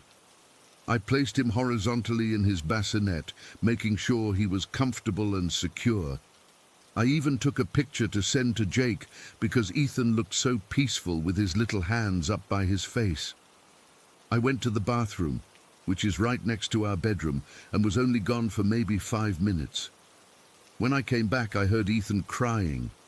Not his usual cry, but a panicked, frightened wail that made my heart stop. I rushed to the bassinet and froze. Ethan was no longer lying horizontally across the bassinet. He was positioned vertically, with his head at the bottom end, feet at the top, essentially upside down. His little face was red from crying and straining. It was physically impossible. Ethan couldn't roll over fully yet, let alone reposition himself completely in the bassinet. And even if he somehow could, he wouldn't have the strength or coordination to turn himself completely around and upside down. Someone, or something, had moved my baby. I snatched him up, checking him all over for any injuries. He seemed physically fine, just scared and upset. I was crying and shaking so hard I could barely hold him. I grabbed my phone and called Jake again. This time he answered. "You need to come home now," I said, trying to keep my voice steady. "What's wrong? Are you okay? Is Ethan okay?" The panic in his voice matched what I was feeling. "Just come home, please, Jake. Something's wrong with the house." He didn't ask questions. He just said, "I'm leaving now. 10 minutes." Those were the longest 10 minutes of my life. I stood in the middle of the living room, clutching Ethan to my chest, afraid to move, afraid to put him down, afraid to stay, but too terrified to leave on my own. Then I heard Jake's voice again, this time from the kitchen. "Lily, what's going on? Why are you just standing there?" But Jake's car wasn't in the driveway. He couldn't possibly be home yet. I didn't answer. I didn't move. I just held Ethan tighter and waited. A minute later, I heard the actual sound of Jake's car pulling up. I ran outside to meet him, still in my socks, still clutching Ethan. Jake took one look at my face and knew something was seriously wrong. "We're staying at a hotel now. Jake is sleeping, and so is Ethan. But I can't close my eyes. I keep thinking about whatever is in our house. I've done cleansing rituals before, burned sage, used salt lines, everything I could think of. Nothing has worked. I don't know what to do. I don't know if we can ever go back to that house, but the worst part is, I don't know if leaving will even help. Whatever this is, it's been following me for years, and now it's taken an interest in my son." Story 9. I've never been someone who believed in ghosts or paranormal stuff. I was always the skeptic in my friend group, the one who'd roll my eyes whenever someone started talking about their haunted apartment or how their grandma's spirit visited them. That changed 5 years ago when I started hanging out at my best friend Melissa's rural property. And now, after finally moving in with her 6 months ago, I'm writing this because I genuinely don't know what else to do. The property is about 45 minutes outside of town, down a winding gravel road with dense woods on both sides. It's beautiful during the day, acres of land, a small pond, wildflowers everywhere in spring. Melissa inherited it from her grandparents when she turned 18, and she's lived there alone for the past 7 years. When I first started visiting, I noticed little things, nothing that would make me believe in ghosts, just weird occurrences that I'd brush off. A door that I swore I closed would be open when I returned. Footsteps upstairs when we were both downstairs, the sound of whispering coming from empty rooms. Melissa never mentioned anything, so I figured it was just an old house doing old house things. Then last winter, my apartment lease ended, and Melissa suggested I move in with her. The rent was cheap, the property was gorgeous, and we'd been friends since middle school. It seemed perfect. That's when everything changed. The first month was normal enough.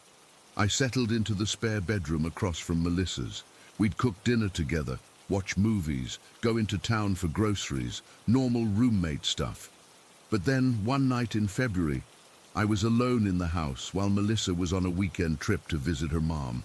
I was in the living room watching Netflix when I heard Melissa's cat, Jinx, meowing in the kitchen. I called for him, but he didn't come. The meowing continued, sounding distressed, so I got up to check on him. When I walked into the kitchen, the meowing stopped. Jinx wasn't there. I walked back to the living room, and there he was, curled up asleep on the couch. He'd been there the whole time. I tried to brush it off. Maybe it was a stray outside, I told myself, but the windows were closed because of the winter cold, and the sound had definitely come from inside the kitchen. I went back to my show, but then I heard footsteps upstairs. Heavy, deliberate footsteps, walking from one end of the hallway to the other, then back again. I muted the TV and just listened. The footsteps continued for about 5 minutes, then stopped. I was too terrified to go upstairs and check. I called Melissa right away. "Is there anyone else who has a key to the house?" I asked, trying to keep my voice calm. "No," she said, "just us." "Why?" I didn't want to freak her out while she was away, so I made up some excuse about thinking I heard something outside. When she got back the next day, I told her everything. I expected her to laugh it off or tell me I was being dramatic. Instead, she got really quiet. Then she said, "So you've seen it too?" My stomach dropped. "Seen what?" She hesitated. "I didn't want to tell you because I thought you'd think I was crazy or wouldn't want to move in. But weird stuff has been happening here since I moved in. My grandparents never mentioned anything, but..." She trailed off. "But what?" I pressed. "I've seen something," she said quietly. "At first I thought it was just shadows, or my mind playing tricks on me. But about a year ago I saw it clearly for the first time." "Saw what?" My mouth was dry. "It's hard to describe," she said. "It's like a person, but not. Pale, with skin that looks too tight. Like there are bones inside that are too big for the skin.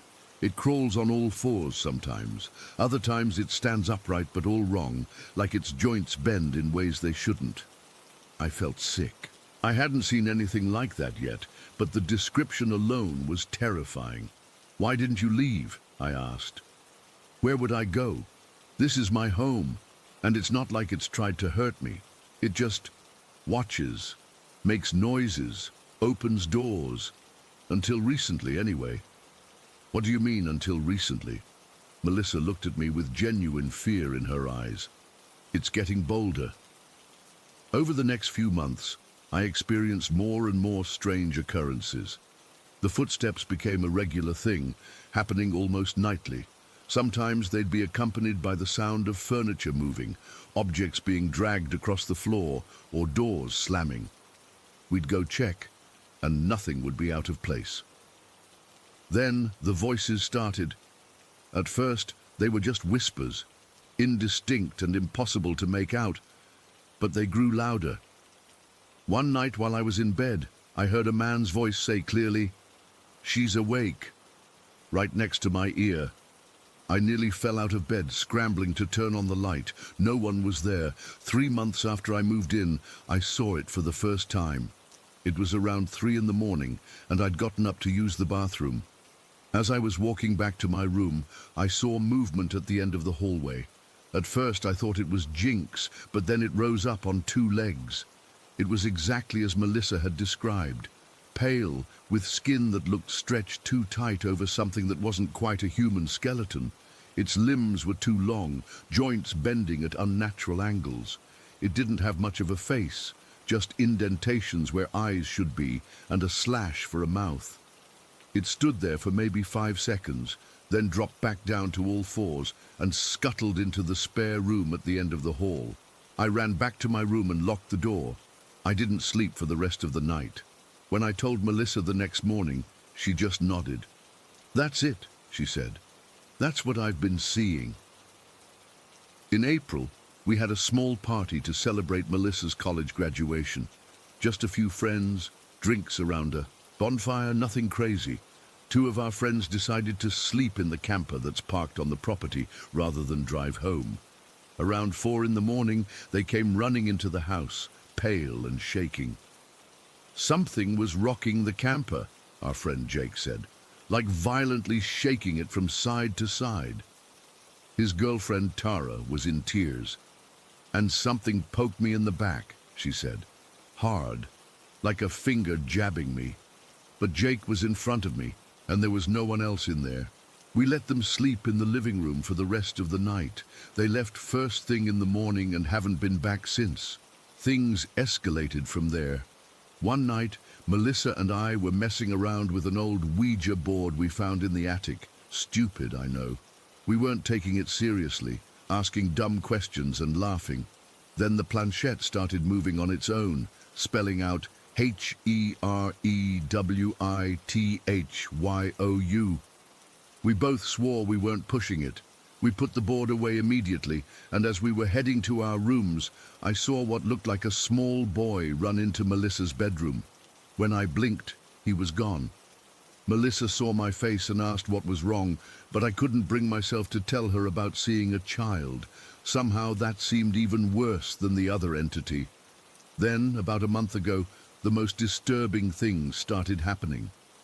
We began finding packages on the front porch, newspaper-wrapped bundles containing fresh raw meat. The first time, we thought maybe a neighbor had left some venison or something, though we don't have close neighbors. But it kept happening, every few days. Different meats, beef, pork, once what looked disturbingly like organ meat.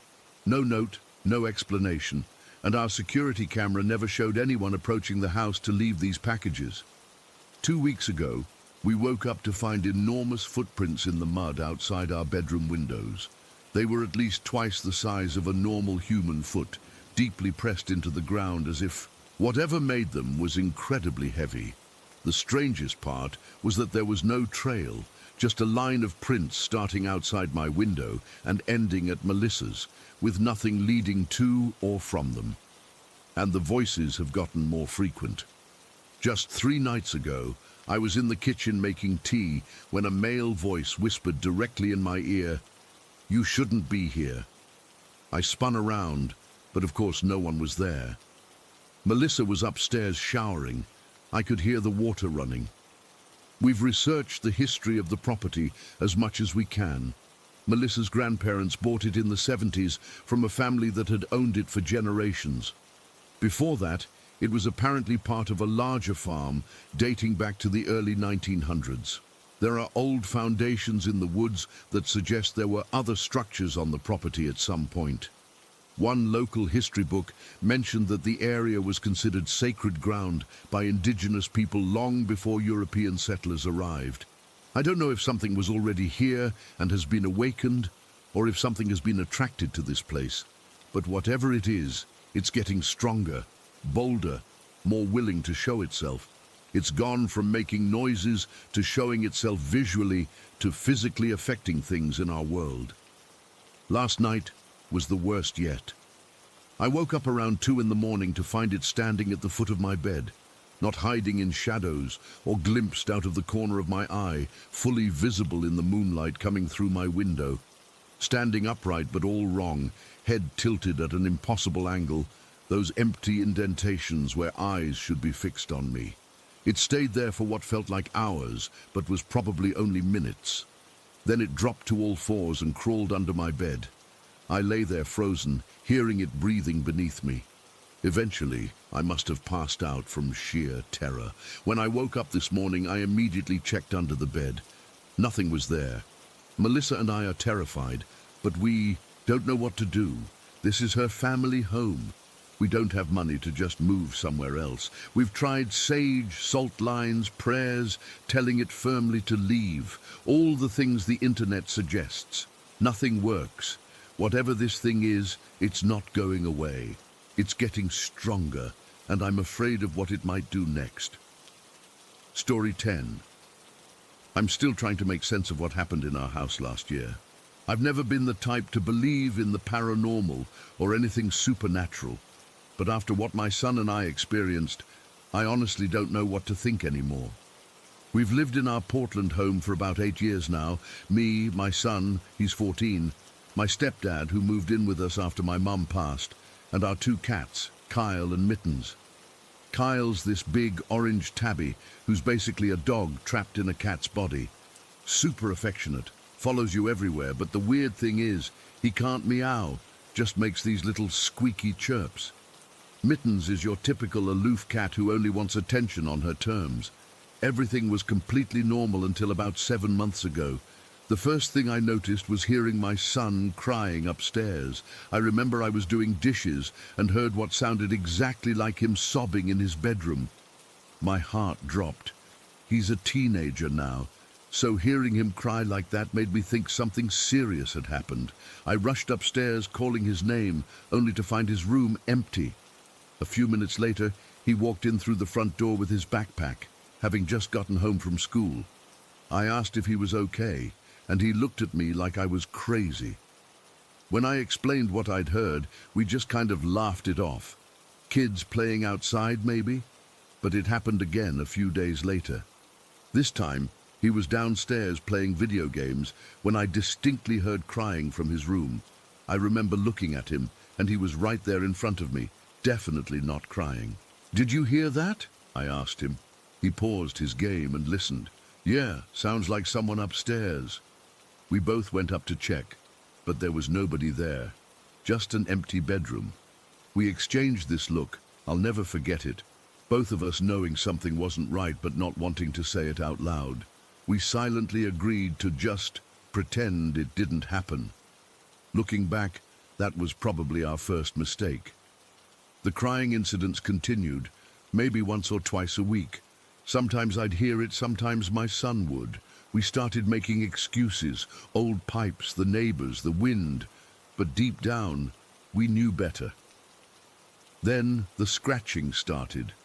My son mentioned it casually one morning over breakfast, like he was trying not to make a big deal out of it. He said he'd been hearing scratching on his bedroom door at night. At first, we assumed it was just Kyle or Mittens wanting to be let in. Our cats sometimes scratch at doors when they want attention. "It's different though," he insisted. "It has this weird pattern to it, like 3 scratches, pause, 2 scratches, pause, 3 scratches again, and it's happening way too high up on the door for the cats to reach." I suggested maybe it was tree branches against the house, but we don't have trees that close to his window. We tried to ignore this too, but the scratching got more frequent and more aggressive. Some nights my son would sleep on the couch downstairs because he couldn't stand the sound anymore. I started to worry that maybe we had some kind of pest problem, raccoons in the attic or something, so I had an exterminator come check. He found nothing, not a single sign of any animals. I even had him check the walls near my son's room. Nothing. All of this was unsettling, but we were managing, until what happened with Kyle. It was a Tuesday night in November. My stepdad, who's an early sleeper, announced he was heading to bed around 9:30. Kyle, who absolutely adores my stepdad, followed him upstairs like he always does. My son and I both saw them go up together. Kyle sleeps curled up at my stepdad's feet most nights. I stayed downstairs watching TV with Mittens on the couch next to me. Around 11, Kyle came wandering into the living room and jumped on my lap. I remember thinking it was a little unusual, since he normally stays with my stepdad all night, but I didn't think too much of it. My son was in his room FaceTiming with his girlfriend. At around 1 in the morning, my son came downstairs for a snack. I was still on the couch. I'd fallen asleep watching some documentary, and Kyle was curled up on my lap, purring away. "Did Kyle get kicked out of Grandpa's room?" my son asked, grabbing a soda from the fridge. "I guess so," I mumbled, still half asleep. "He's been down here with me for a couple hours." My son shrugged and went back upstairs. Nothing seemed particularly strange at that moment. The next morning over breakfast, my stepdad complained that Kyle had been especially annoying during the night, constantly needing his blankets and keeping him awake. "I thought you kicked him out," I said. "He was downstairs with me all night." My stepdad looked confused. "No, he was definitely in my room. He only settled down around midnight, but he was there all night. Still there when I got up to use the bathroom an hour ago." I felt a cold chill run down my spine. That's not possible. Kyle was on my lap in the living room. My son saw him there too. We called my son down, and he confirmed seeing Kyle with me around 1 a.m. "Yeah, he was definitely there. I even petted him before I went back upstairs." "That's impossible," my stepdad insisted. "Kyle never left my room. The door was closed all night." We all just stared at each other, trying to make sense of it. Then my son remembered something else. "Wait, when I was FaceTiming with Amber last night, she asked about Kyle. She could see him in the background on your lap, Mom. That was around 11:30. I felt sick too. My stomach. How could Kyle be in 2 places at once? We searched the house looking for, I don't know what, a second orange cat, some rational explanation, but there was nothing. That night we decided to keep Kyle in the living room with all of us. We actually took photos of him there, like we needed proof or something. We were all on edge, jumping at every little sound. Around 10 p.m., my stepdad went upstairs to get ready for bed. He came back down a few minutes later, white as a sheet. "There's an orange cat in my bedroom," he said, his voice shaking. "I saw it jump off my bed and run under it when I opened the door." Kyle was still in the living room with us. We all saw him there. My son and I went upstairs with my stepdad to check. We searched every inch of that bedroom, under the bed, in the closet, behind furniture. There was no cat. No way for a cat to get in or out without us seeing it. But my stepdad was adamant about what he'd seen. That's when we started calling it Anti-Kyle. It sounds stupid now, but giving it a name somehow made it less terrifying. We could talk about it without admitting we were dealing with something unexplainable. I've never been superstitious, but I was desperate. A friend suggested we try cleansing the house, so the next day I bought some Palo Santo wood. We went room by room, burning it and asking whatever was there to leave. I felt ridiculous doing it, but at that point, I would have tried anything. We paid special attention to Kyle, burning the wood near him while saying things like, "Protect this cat from imitation." I know how that sounds, believe me. Surprisingly, the indoor activity stopped after that. No more crying sounds, no more scratching. For about a week, everything seemed normal again. Then something even more disturbing started happening outside. It began with scratching at our back door late one night. When I looked through the peephole, I saw what appeared to be Kyle wanting to be let in. But something, it felt off. I glanced back at the living room where the real Kyle was sleeping on the couch. I stood frozen at the door, not knowing what to do. I finally worked up the courage to look again, and what I saw still gives me nightmares. It looked like Kyle, same orange fur, same size, but its face was wrong. Elongated somehow, like someone had grabbed its snout and pulled. And it was meowing loudly, something our real Kyle physically can't do. I backed away from the door, trying not to make any sound. My son heard the meowing and came to see what was happening. I put my finger to my lips and pointed at the peephole. He looked, then immediately stepped back, his face pale. "What the fuck is that?" he whispered. We both stood there, paralyzed, as the thing outside continued meowing and scratching. After what felt like hours but was probably only minutes, the sound stopped. My son carefully looked through the peephole again. "It's backing away," he whispered. "It's just staring at the door and backing up slowly." I gathered my courage and looked too. The cat thing was indeed backing away, its eyes fixed on our door. Then, in a movement no cat should be able to make, it turned and bolted with unnatural speed. Seconds later, we saw a completely different cat, a grey stray we sometimes feed that we call Karen, casually walking across our yard as if nothing had happened. This happened 3 more times over the next 2 weeks, always at night, always the same routine, scratching, meowing, backing away while maintaining eye contact, then vanishing only for another neighborhood cat to appear moments later. We stopped letting Kyle outside after that. We were terrified of what might happen if the real Kyle and whatever was pretending to be him ever met. My son started researching protection methods and came across something about iron-repelling supernatural entities. It sounded like something from a fantasy novel, but we were desperate enough to try anything. We bought some iron garden stakes and placed them around our property line. My stepdad thought we were losing our minds, but he helped anyway. Since then, we haven't seen Auntie Kyle again, but I still check through the peephole before opening any door, day or night. I don't know what was happening in our house or what wanted to come in so badly. Sometimes I try to convince myself it was all some elaborate misunderstanding. Maybe a neighbor's cat that looked like Kyle. Maybe we were all just stressed and imagining things. But then I remember my son's girlfriend seeing Kyle on my lap during that FaceTime call, while the real Kyle was supposedly locked in my stepdad's bedroom. Whatever it was, it knew our routines, it knew our weaknesses, and it knew exactly what form to take to try to get inside. I still lie awake some nights wondering if we had opened that door, Would it have come in looking like Kyle? Or would we have seen what it really was? I don't think I want to know the answer. Story 11. I still don't sleep well at night. It's been 3 months since that day in Pine Hollow, and I find myself jumping at shadows and avoiding hiking trails altogether. Lucas says I need therapy, but how do you explain to a therapist that you saw something that shouldn't exist?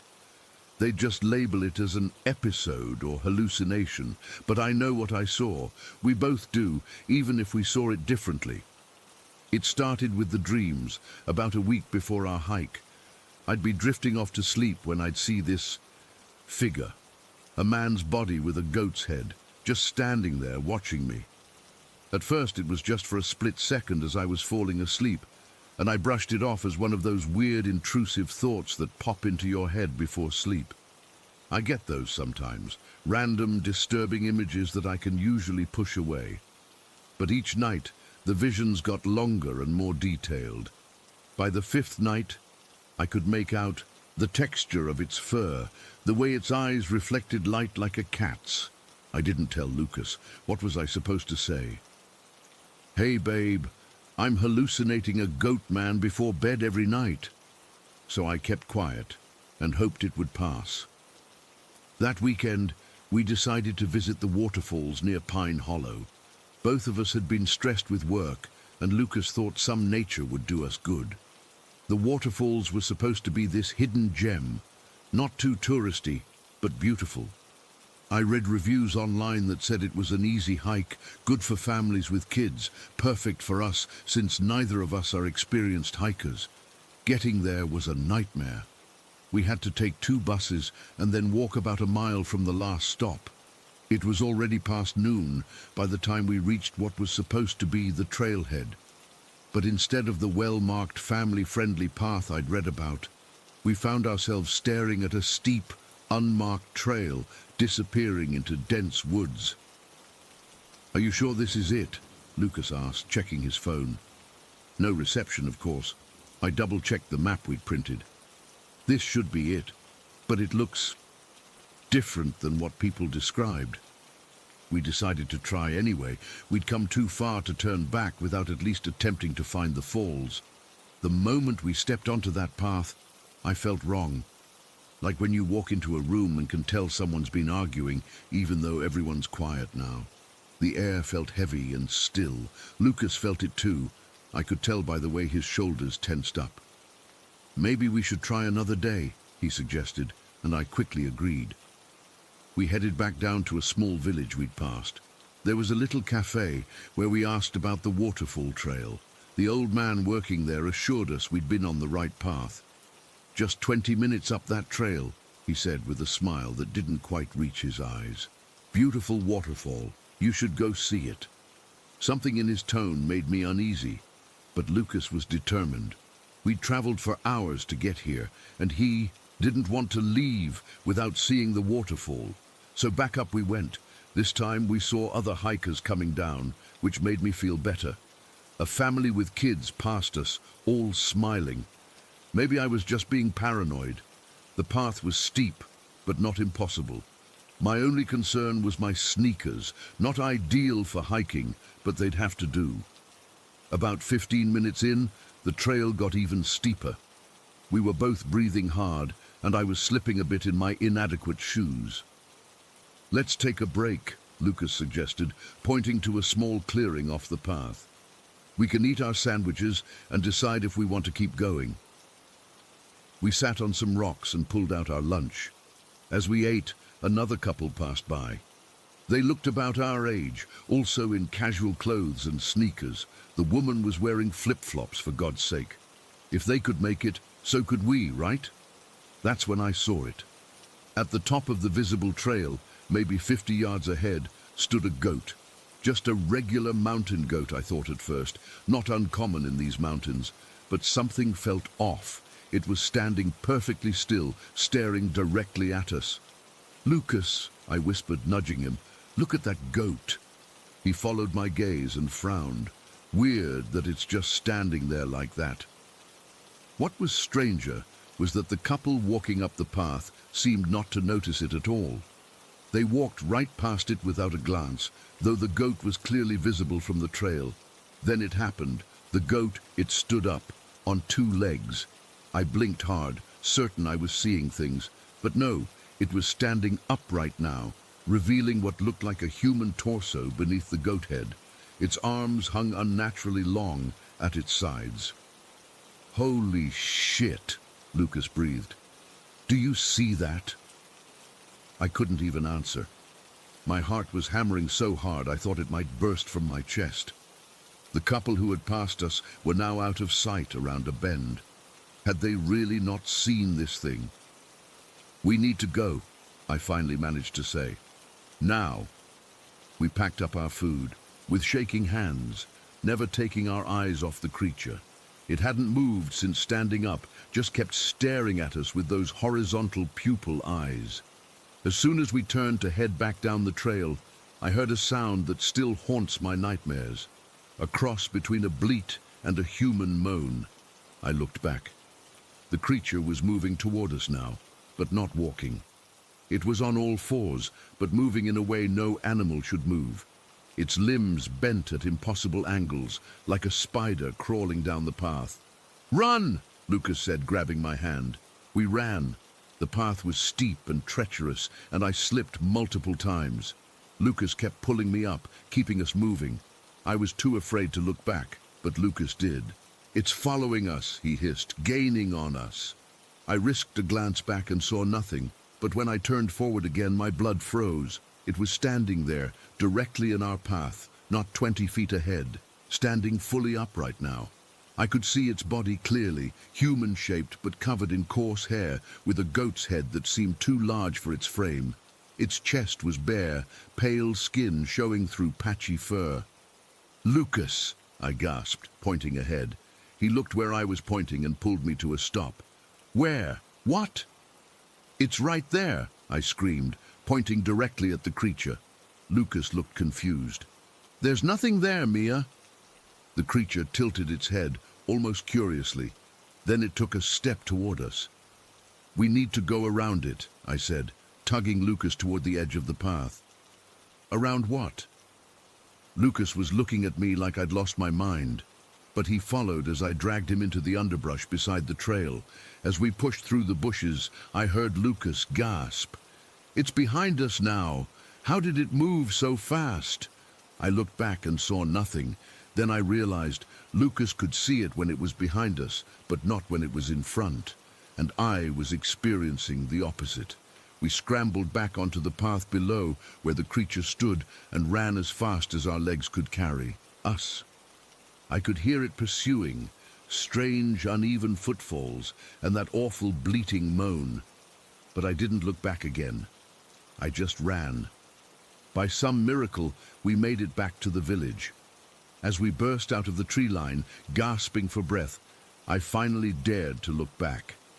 The path behind us was empty. The creature was gone.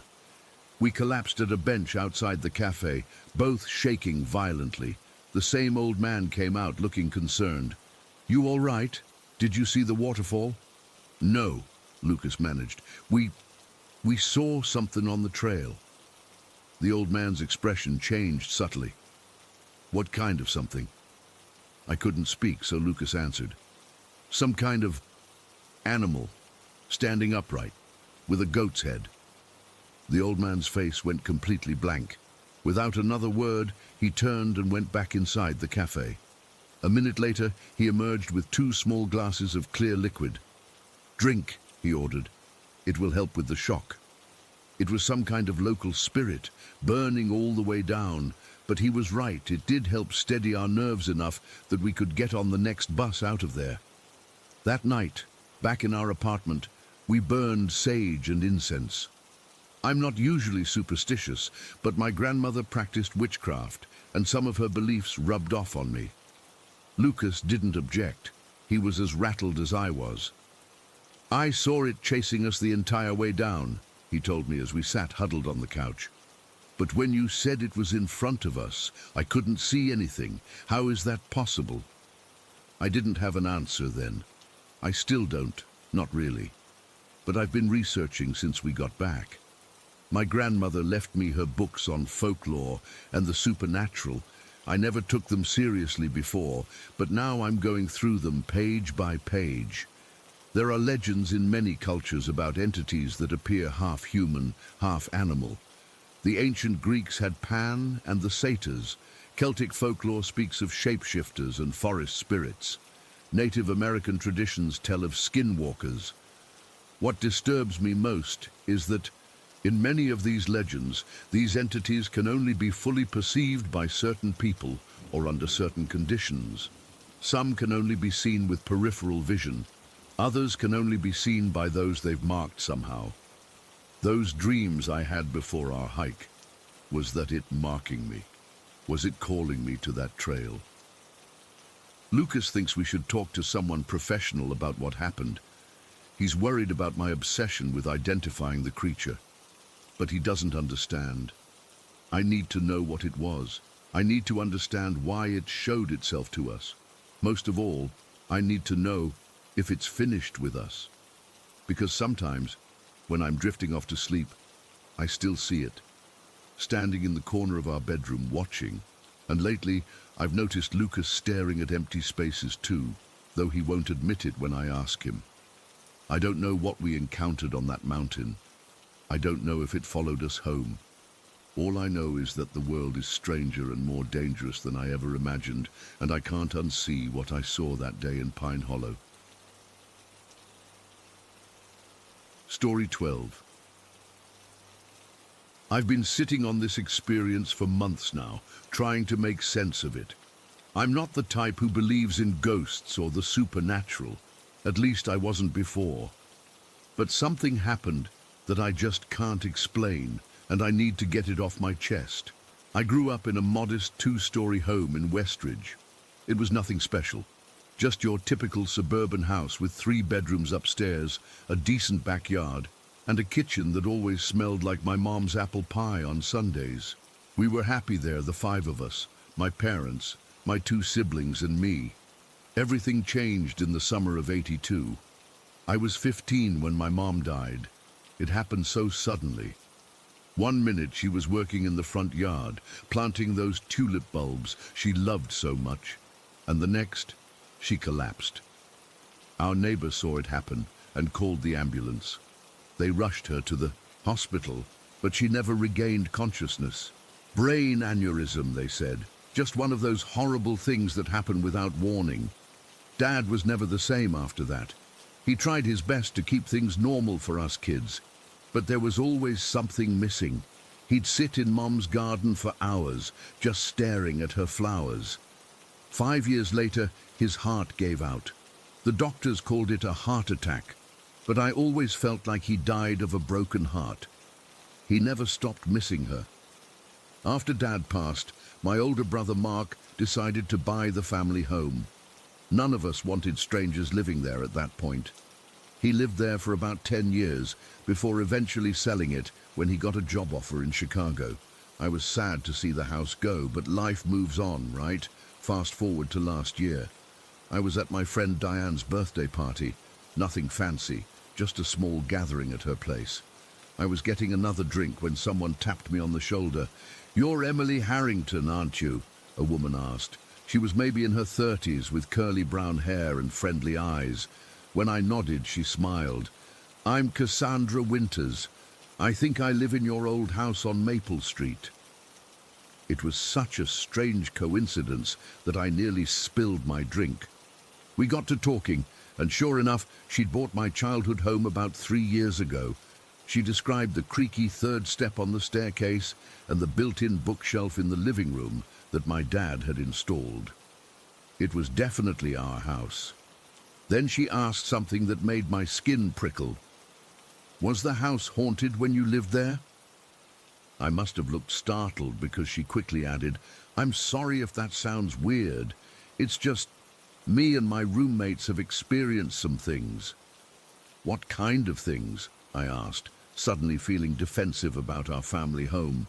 "Nothing scary," she assured me. "We just feel like we're being watched sometimes. Like someone's there but not there, you know? Especially in the upstairs hallway and the master bedroom. Things get moved around occasionally, and sometimes there's this smell of apple pie. I interrupted, my heart hammering. Yes. How did you know? I didn't tell her that was Mom's signature scent. Instead, I shrugged and suggested maybe it was my father's spirit. I never mentioned my mother. I don't know why. Maybe I wasn't ready to acknowledge the possibility. We exchanged phone numbers and promised to catch up sometime, but I couldn't stop thinking about what she'd said. The weird thing was, I'd never experienced anything supernatural in that house. Not once. Neither had my siblings, as far as I knew. We'd lived there for years after Mom died, and there was never any indication she was still there in some form. About 2 months after meeting Cassandra, I had the most vivid dream of my life. I'd gone to bed exhausted after a long day at work. Nothing unusual about the evening. I took a shower, read for a bit, then turned off the light around 11. I fell asleep quickly but woke up, or thought I woke up, in the middle of the night. I was completely lucid, aware I was dreaming but unable to wake myself up. In this dream state, I felt pulled toward my childhood home. It wasn't like floating or flying. It was more like I simply decided to go there, and suddenly I was standing on the front porch. The house looked different, freshly painted a sage green instead of the pale yellow I remembered. The front door was unlocked, so I walked in. The layout was the same, but the furniture was modern, nothing like what we'd had. There were photos on the walls I didn't recognize. Cassandra, with people I assumed were her roommates. As I walked through the living room, I noticed my brother Mark sitting on a couch that wasn't there in real life. Next to him was my sister Kate. They were talking and laughing like they were waiting for someone. Neither seemed surprised to see me. "There you are," Mark said, as if we'd planned to meet. "What are you doing here?" I asked. "Same as you," Kate replied. "We're waiting for Mom." That's when I noticed my nieces, Sarah and Lily, sitting on the floor playing with toys. These were Kate's daughters, both born years after Mom died. They'd never met their grandmother. Before I could process what was happening, I heard footsteps on the stairs. We all looked up, and there she was, my mother, exactly as I remembered her. She was wearing her favorite blue dress, her dark hair pulled back in a loose bun with a few strands framing her face. She looked so real, so solid. "Emily," she said, smiling at me. Then she saw the girls and gasped softly, her hands coming up to cover her mouth. "Are these my granddaughters?" Kate nodded, tears streaming down her face. "Mum, this is Sarah and Lily." Mum knelt down, and the girls, who somehow knew exactly who she was, rushed into her arms. She held them tight, tears in her eyes. "I've waited so long to meet you," she whispered. I stood there frozen, watching my mother interact with grandchildren she'd never had the chance to meet in life. They showed her their toys, told her about school, and she listened with that patient smile I remembered so well. After what felt like hours, but was probably just minutes in dream time, Mom looked at me and said, "Emily, can we talk? Just us?" I nodded, and we went upstairs to what used to be my bedroom. It was completely different now, painted a deep burgundy, with a large bed and minimalist furniture. Mom sat on the edge of the bed and patted the space next to her. As I sat down, I noticed she felt warm and solid. Not at all what I'd imagine a ghost would feel like. She took my hand, and I could feel the familiar calluses on her palm from years of gardening. "You know I'm not really here, don't you?" she asked gently. "I know this is a dream," I replied, "but it feels so real." She nodded. "It's more than a dream, Emily. I've been lingering. I didn't mean to stay so long, but I couldn't seem to leave." "The house," I said, suddenly understanding. "Cassandra feels you there." "Yes, I didn't know where else to go after I left you all. The house was home, and then your father came, but he didn't stay. He said he had to find me, but I was still here." Her voice broke. I missed seeing you all grow up. I missed so much. I felt a lump in my throat. We missed you too, Mom. Every day. She squeezed my hand. I know, sweetheart. But I think I've been here too long. This isn't my house anymore. Those nice young women who live here, they're scared sometimes, though they try not to show it. I didn't know what to say. Part of me wanted to tell her to stay, that it was okay, but I knew that wasn't right. This wasn't her home anymore, and it wasn't fair to Cassandra and her roommates. Mom, I said carefully, I think maybe it's time for you to move on. Dad's waiting for you wherever he is, and we're all okay now. We've grown up. We miss you, but we're living our lives. The girls, she whispered, they're so beautiful. They are, and they know all about you. Kate shows them pictures and tells them stories. This was true. My sister had made sure her daughters knew about their grandmother. Mum was quiet for a long moment, then nodded. I think you're right. I've been holding on too tight. I needed to see you all one more time, to meet them. She gestured vaguely, meaning my nieces. We love you, I said, feeling tears well up. We always will, but this isn't your place anymore. She pulled me into a hug then, and I could smell her perfume, the same one she'd worn my entire childhood.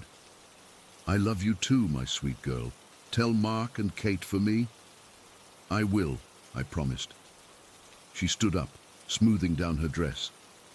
I should go now. They're waiting for me. Who is? I asked. She just smiled, that mysterious smile she used to get when she had a secret. You'll see, someday, but not for a long, long time. And then she was gone. Not in a dramatic flash of light or anything. She simply wasn't there anymore. The dream shifted, became less vivid, and eventually I woke up in my own bed, tears wet on my face. I lay there for a long time, trying to process what had happened. It had felt so real, not like any dream I'd ever had before. I could still feel the warmth of her hand in mine, still smell her perfume. I called my siblings later that day, and feeling somewhat foolish, told them about the dream. To my surprise, they both admitted to having unusually vivid dreams about Mom the same night. Mark had dreamed she was helping him fix the old treehouse in the backyard. Kate had dreamed Mom was teaching her to make that apple pie. Neither had dreamed about the house specifically, but the timing was too coincidental to ignore. A few weeks later, I ran into Cassandra at the grocery store. After exchanging pleasantries, I worked up the courage to ask, "How's the house? Still feeling watched?" She looked surprised, then relieved. "It's the strangest thing. About 3 weeks ago, the feeling just stopped. One day it was there, and the next it was gone. The house feels lighter somehow. Even my skeptical roommate mentioned it. 3 weeks ago, the exact time I'd had my dream." "The smell of apple pie?" I asked. "Gone too," she confirmed, though I kind of missed that part. It always smelled amazing. I didn't tell her about my dream. How could I explain it without sounding completely insane? But as we parted ways, she said something that gave me chills. "You know, right before the presents disappeared, I found something weird in the garden. I was planting some bulbs, and I dug up an old piece of jewelry, a small gold locket. There was a tiny picture inside of a woman who looked a lot like you. My mother's locket, the one we thought was lost when she died. Dad had searched everywhere for it. Would it be okay if I came by sometime to see it?" I asked, trying to keep my voice steady. "Of course," she said. "Actually, I had a feeling it might be important to your family. I cleaned it up and put it aside for you." I thanked her, and we made plans for me to stop by her house the following weekend. As I walked away, I couldn't help but wonder, had my lucid dream somehow helped my mother's spirit move on? Had our conversation in that dream state been more than just a product of my subconscious? I still don't know for sure. Maybe it was all just a series of coincidences. Maybe the dream was just my mind processing the idea that our old house might be haunted. Maybe Cassandra and her roommates simply got used to the creaks and sounds of an old house. But sometimes, when I hold that locket, which Cassandra did indeed give back to me, I swear I can smell the faintest hint of apple pie, and I know somehow that Mom is finally at peace. Story 13. I've never told this story publicly before. Even now, 12 years later, I get goosebumps thinking about it. I was 15 years old in 2010 when it happened, just a normal teenager living with my parents and two younger sisters in a pretty average suburban house. Nothing about our home seemed unusual or haunted or whatever. It was just home. This all started on a Tuesday night in October. I remember because I had a math test the next day that I was stressing about. I was lying in bed around 11:30, tossing and turning, trying to fall asleep despite being wired from studying. My bedroom was on the second floor, with just a small hallway separating my room from my sister's. My parents' room was downstairs. I had this old boxy TV in my room, not a flat screen, but one of those bulky ones with the glass screen. I didn't have cable in my room, but I used it for video games. The TV was off that night, but the screen was reflecting the dim light from my digital alarm clock. I was lying there, staring at the ceiling, when something caught my eye in the reflection on the TV screen. At first I thought it was just my eyes playing tricks on me.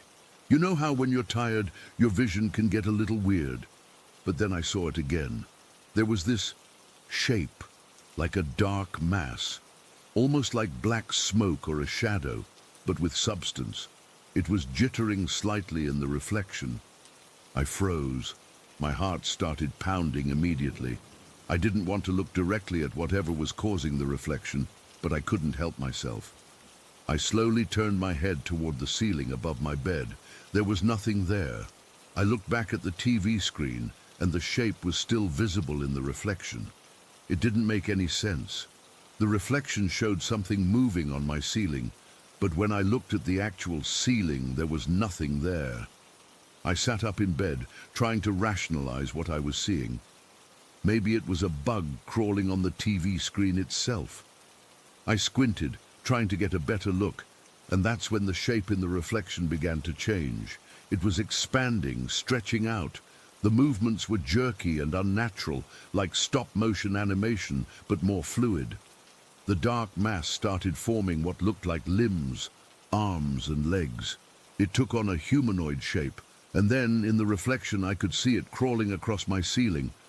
I'm not a superstitious person. I've always tried to find logical explanations for weird stuff. So I rubbed my eyes, thinking I was just exhausted and seeing things. But when I looked again, it was still there, moving across the ceiling in the TV's reflection. I turned on my bedside lamp, thinking light would dispel whatever optical illusion I was experiencing. The shape in the reflection disappeared for a moment when the light came on, but then it reappeared, darker and more defined against my now illuminated ceiling. But when I looked directly at the ceiling again, nothing. Absolutely nothing. I got out of bed and walked around my room, checking for anything that could be casting a strange shadow. My window blinds were closed. There were no tree branches outside that could be creating shadows. My ceiling fan wasn't on. There was literally nothing that could explain what I was seeing. That's when I remembered stories my mom had told about strange things happening in our house. Little stuff mostly, items being moved, odd noises at night. My youngest sister, who was about 6 at the time, had mentioned seeing a shadow lady in the hallway a few months earlier. My parents had brushed it off as a child's imagination, and honestly, so had I. But now I wasn't so sure. I stood in the middle of my room, too scared to get back in bed, but also too scared to leave. The shape in the reflection had stopped moving, and was now positioned directly above where my bed was. It seemed to be waiting. I'm not particularly religious, but in that moment, I started praying silently, just asking for protection, for whatever this thing was to leave me alone. I must have been standing there for a good minute or two with my eyes closed, just repeating the same prayer in my head. That's when it happened. A voice, clear as day, spoke directly into my right ear. So close, I could feel the breath. "Are you afraid of me?" It wasn't a shout or a whisper. It was a normal speaking voice, but cold and slightly amused. Male, I think, but with something off about it that I can't quite explain. It sounded like it was coming from someone standing right next to me, but I was alone in my room. I've never moved so fast in my life. I literally jumped away from where I was standing, my heart feeling like it was going to explode out of my chest. I bolted out of my room, down the stairs, and into my parents' bedroom. I was shaking so bad I could barely speak when they woke up. They thought someone had broken into the house. My dad checked the entire house while I sat with my mum, still trembling. He found nothing, of course. How do you explain to your parents that a shadow on the ceiling that you could only see in a reflection spoke to you? They would have thought I was crazy or had a nightmare. So I just told them I thought I heard someone in the house. They let me sleep on their floor that night, probably thinking I'd had a bad dream. But I knew what I'd heard. I knew what I'd seen, and I was terrified to go back to my room. For the next few weeks I made excuses to sleep elsewhere, on the couch, at friends' houses, anywhere but my bedroom. When I did have to sleep there, I kept all the lights on. I never saw the shape in the TV again, but I always felt like something was watching me. About a year later, something happened that confirmed I hadn't imagined it all. I was home with my sisters while my parents were grocery shopping. My youngest sister, who was now about 7, was playing in my room, which didn't have a door, just an open doorway. I was downstairs watching TV when I heard the most terrifying screech come from upstairs. I ran up the stairs so fast I nearly fell. When I got to my room, my sister was standing in the middle of it, her face bright red, crying with tears and snot running down her face. She was pointing at the corner of my ceiling, the exact same spot where I'd seen the shape in the reflection a year earlier. She was so hysterical, it took several minutes to calm her down enough to tell me what happened. When she finally could speak, she told me she had seen a dark lady in the corner of the room. She described her as looking like the girl from The Ring, which she definitely shouldn't have watched, but my other sister had probably shown her clips. According to my sister, this figure had been crouched in the corner of the ceiling, watching her play, and then it had suddenly moved toward her, which is when she screamed. I didn't doubt her for a second. The look of pure terror on her face was too real, and the location too specific to be coincidence.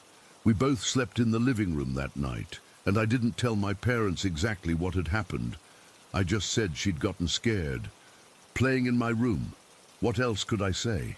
It wasn't until a few months later that I found out something that made these incidents make a bit more sense. My aunt, who lived about 20 minutes away, confessed to my mum that she and my cousin had been using a Ouija board around the time my experiences started. They thought it was just a game, but weird things had been happening at their house too. I don't know if I believe that a board game can actually contact spirits or whatever, but the timing lined up perfectly. And after my aunt got rid of the Ouija board, the activity in our house seemed to decrease. But it didn't stop completely. For the next year or so, I occasionally saw things from the corner of my eye. Shadow figures moving in hallways, red eyes watching me from dark corners. Once, while I was using the bathroom with the door unlocked, stupid I know, the door actually opened a few inches. I saw a shadow figure with red eyes peek in, then close the door again. I was frozen on the toilet, unable to move or even scream. The experiences became less frequent over time, especially after I started actively praying whenever I felt scared or sensed something off. I'm not saying prayer definitely drove whatever it was away, but it seemed to help. By the time I was 17, the activity had mostly stopped. I still occasionally get that feeling of being watched, but I haven't seen or heard anything concrete since then. To this day, I have no explanation for what happened. Was it some kind of spirit or demon? Was it all in my head? I don't know. But I know what I saw, and I know what I heard. That voice asking if I was afraid, it was real. And my sister's experience in the exact same spot a year later can't be just coincidence. I've researched similar experiences online and found that quite a few people have encountered shadow figures or heard voices. Some theories suggest they're interdimensional beings. Others say they're manifestations of negative energy. And some just chalk it all up to sleep paralysis or hallucinations. But I wasn't paralyzed, and I wasn't asleep. I was wide awake, standing in the middle of my room when that thing spoke to me. Sometimes I wonder if it's still there, in my old bedroom at my parents' house. I moved out years ago for college and never moved back in. My parents still live there, and my youngest sister now has my old room. She's never mentioned seeing anything strange, so maybe whatever it was is finally gone. Or maybe it's just waiting, watching from the reflection of a screen, ready to ask someone else if they're afraid. Story 14. I still get goosebumps talking about this. It happened back in 2004, when I was working as a merchandiser for Coca-Cola in Deming, New Mexico. I was 26 at the time, living with my mom to save money after moving back from El Paso. The job wasn't glamorous, but it paid decent enough, and I liked my co-workers. My usual partner for deliveries was Alfredo, this middle-aged guy who'd been with the company for like 15 years. He was quiet but reliable, the kind of guy who never called out sick and always showed up 10 minutes early. We had a good working relationship, but we weren't exactly friends outside of work or anything. We just did our job, made small talk about sports or whatever, and kept it professional. Anyway, our manager had assigned us to restock the Walmart in Silver City, which meant an early morning drive. And when I say early, I mean ungodly early. We had to leave Deming at 3 in the morning to get there, set up, and be done before the store got busy. Silver City is about an hour northwest of Deming, on this long, empty stretch of highway that cuts through the desert. During the day, it's nothing special, just desert, some mountains in the distance, and barely any traffic. But at night, that's a different story. I remember it was a Tuesday in October. I got to the warehouse at 2:45, and Alfredo was already there, loading the last of our stock into the company van. It was one of those white cargo vans with the Coca-Cola logo on the sides. The night was cold, desert cold, where the air feels like it's cutting through your jacket. The sky was clear with a million stars, no moon that I can remember. "Ready to go, Juan?" Alfredo asked, closing the back doors.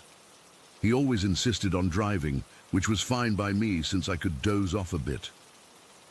"Yeah, let's get this over with," I said, climbing into the passenger seat. I had my thermos of coffee and a breakfast burrito my mum had made for me. We pulled out of the warehouse lot and headed toward the highway. Deming was completely dead at that hour, just streetlights and the occasional cat crossing the road. We made small talk for the first few minutes, but soon fell into comfortable silence. Alfredo had the radio on low, some AM station playing old rancheras. The heater was blasting because it was probably around 40 degrees outside. About 15 minutes in, we hit the Silver City Highway proper. This is where the town completely disappears, and you're just driving through pure darkness. The headlights only illuminated maybe 50 feet ahead, and beyond that was just black. On both sides of the road, nothing but scrubby desert that seemed to stretch forever. The highway itself is just 2 lanes, one going each way, with a broken yellow line down the middle. No streetlights, no reflectors, just the occasional mile marker. I remember I was starting to drift off when Alfredo suddenly said, "Look at that." I sat up and peered through the windshield. Maybe half a mile ahead was a single red light. It looked like a motorcycle tail light, just hovering there in the darkness. "Someone's out early," I said, not thinking much of it. But as we got closer, I noticed something weird.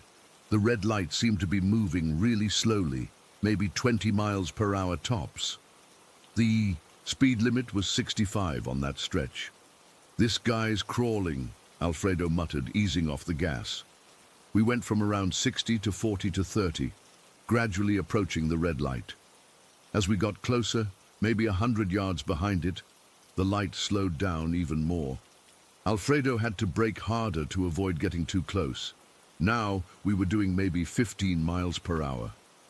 "What the hell is this guy doing?" Alfredo said, sounding annoyed. "Is he drunk or something?" I squinted, trying to make out the vehicle, but I couldn't see anything, just that single red light. No outline of a motorcycle, no rider, nothing. "I don't know, man," I replied, feeling the first tingle of unease. "Maybe their headlight is out and they're being careful." But that didn't make sense either. Even without a headlight, we should have been able to see the motorcycle itself in our van's headlights. The red light continued to slow, and so did we, until we were barely moving at all, maybe 5 miles per hour. I remember checking the clock on the dashboard, 3:22 a.m. We were in the middle of nowhere, still a good 40 minutes from Silver City. Then the red light came to a complete stop, hovering about 3 feet off the ground. Alfredo stopped too, keeping about 50 feet between us and whatever it was. The engine idled. The radio kept playing softly. For a few seconds, we just sat there, staring at this mysterious red light in the middle of the highway. "Should we go around?" I suggested, my mouth feeling dry.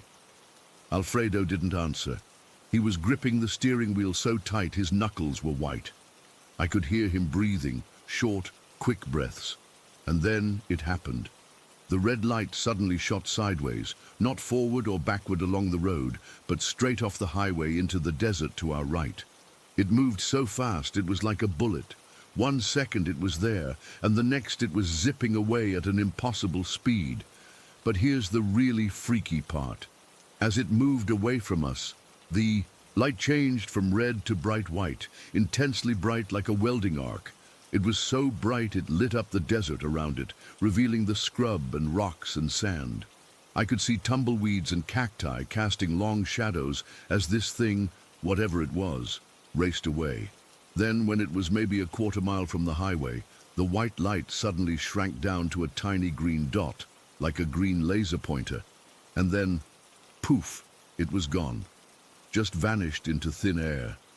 Alfredo and I sat there in complete silence. I could hear my own heartbeat in my ears. My hands were shaking, and I felt cold sweat breaking out on my forehead and back. After what felt like forever, but was probably only 20 or 30 seconds, Alfredo finally spoke. "Did you see that?" His voice was barely above a whisper. "Yeah," I managed to croak out. "What the fuck was that?" Alfredo shook his head slowly, still staring out at the spot where the light had disappeared. I don't know. He put the van in gear and started driving again, accelerating quickly until we were going 70, maybe 75, way over the speed limit. Neither of us said anything about it. We both just wanted to get the hell out of there as fast as possible. For the rest of the drive to Silver City, we barely spoke. What could we say? We'd both seen something impossible, something that defied explanation. Every few minutes, one of us would check the side mirrors or look out the windows, half expecting to see that red light following us. We got to Walmart around 4:30, earlier than scheduled because of how fast Alfredo had driven. The fluorescent lights of the loading dock felt comforting, normal. There were other people there, the night shift workers, other vendors. Regular people doing regular things. As we unloaded the van, I kept replaying what we'd seen in my head. It wasn't a motorcycle, that much was clear. It wasn't a car or truck. It wasn't a person walking with a flashlight.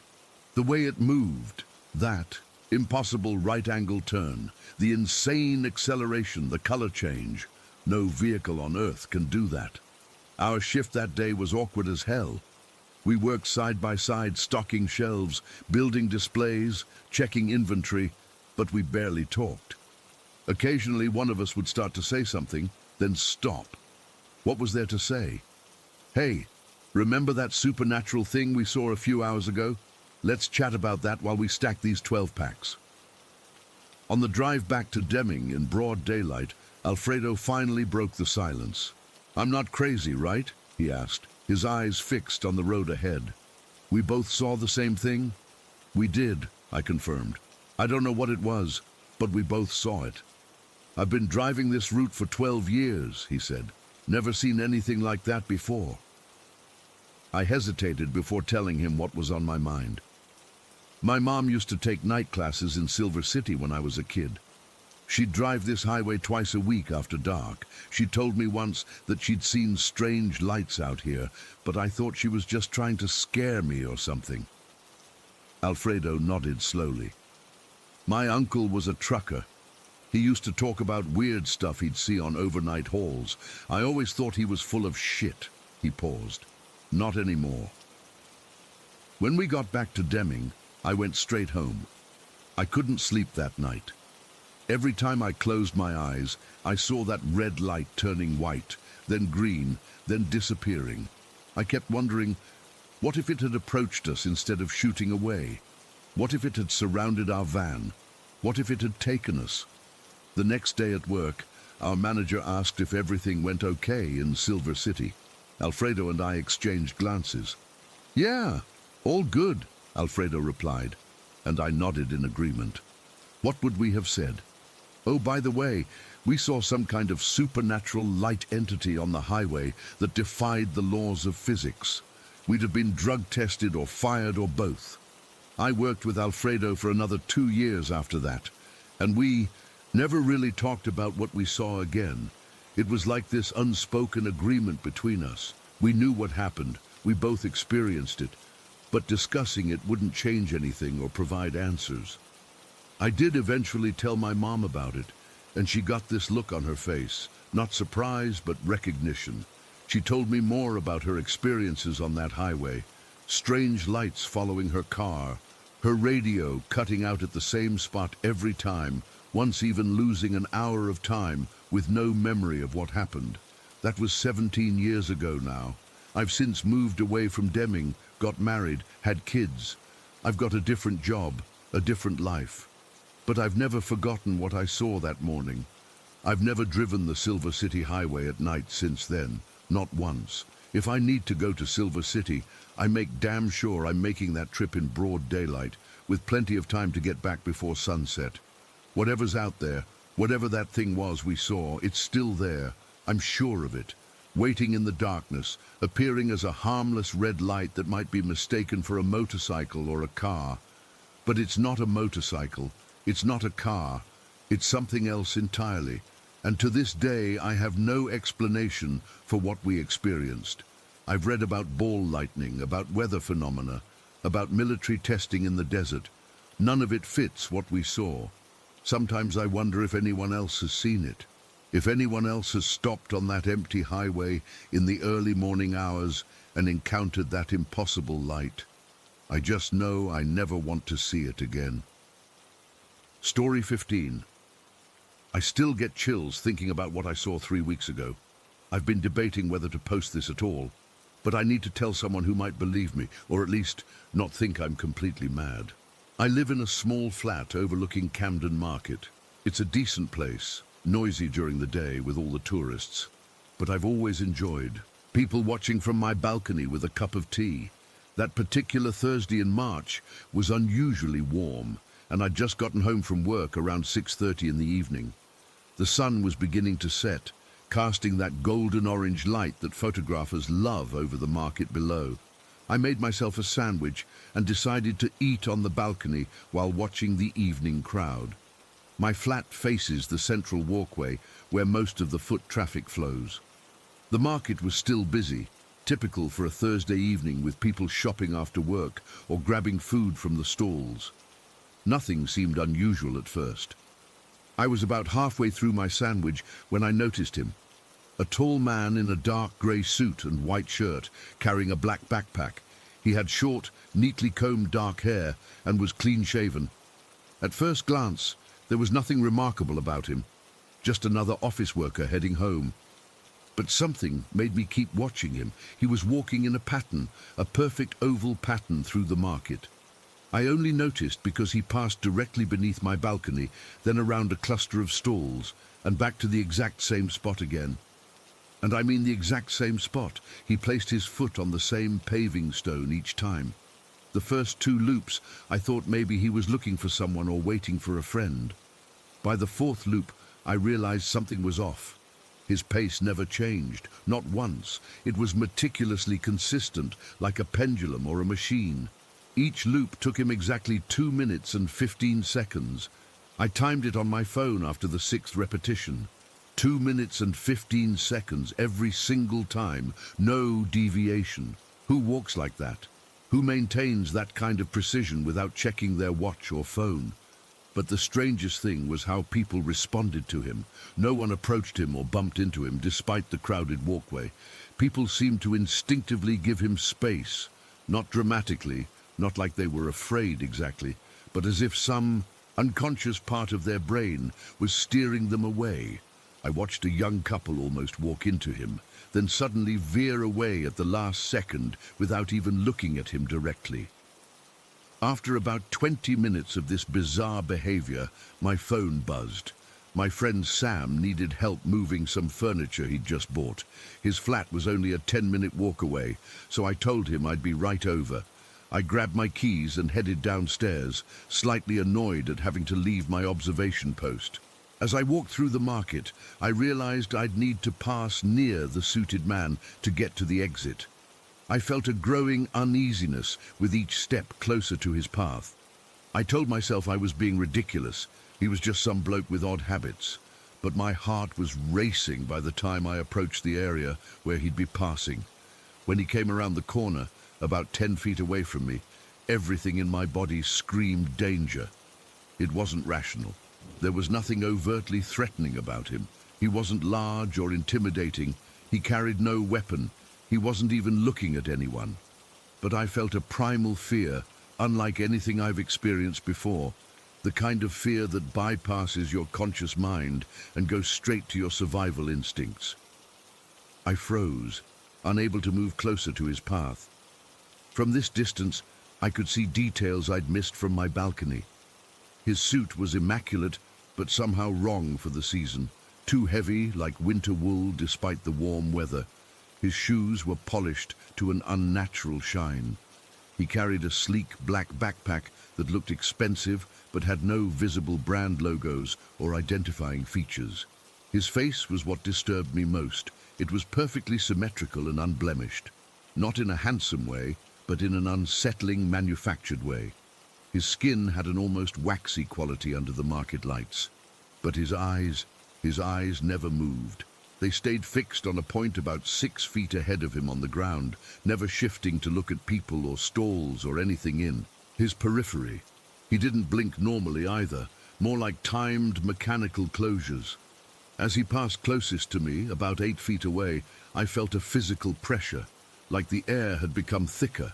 My ears popped slightly, as if the atmospheric pressure had changed. I couldn't take my eyes off him, yet every instinct told me not to make eye contact.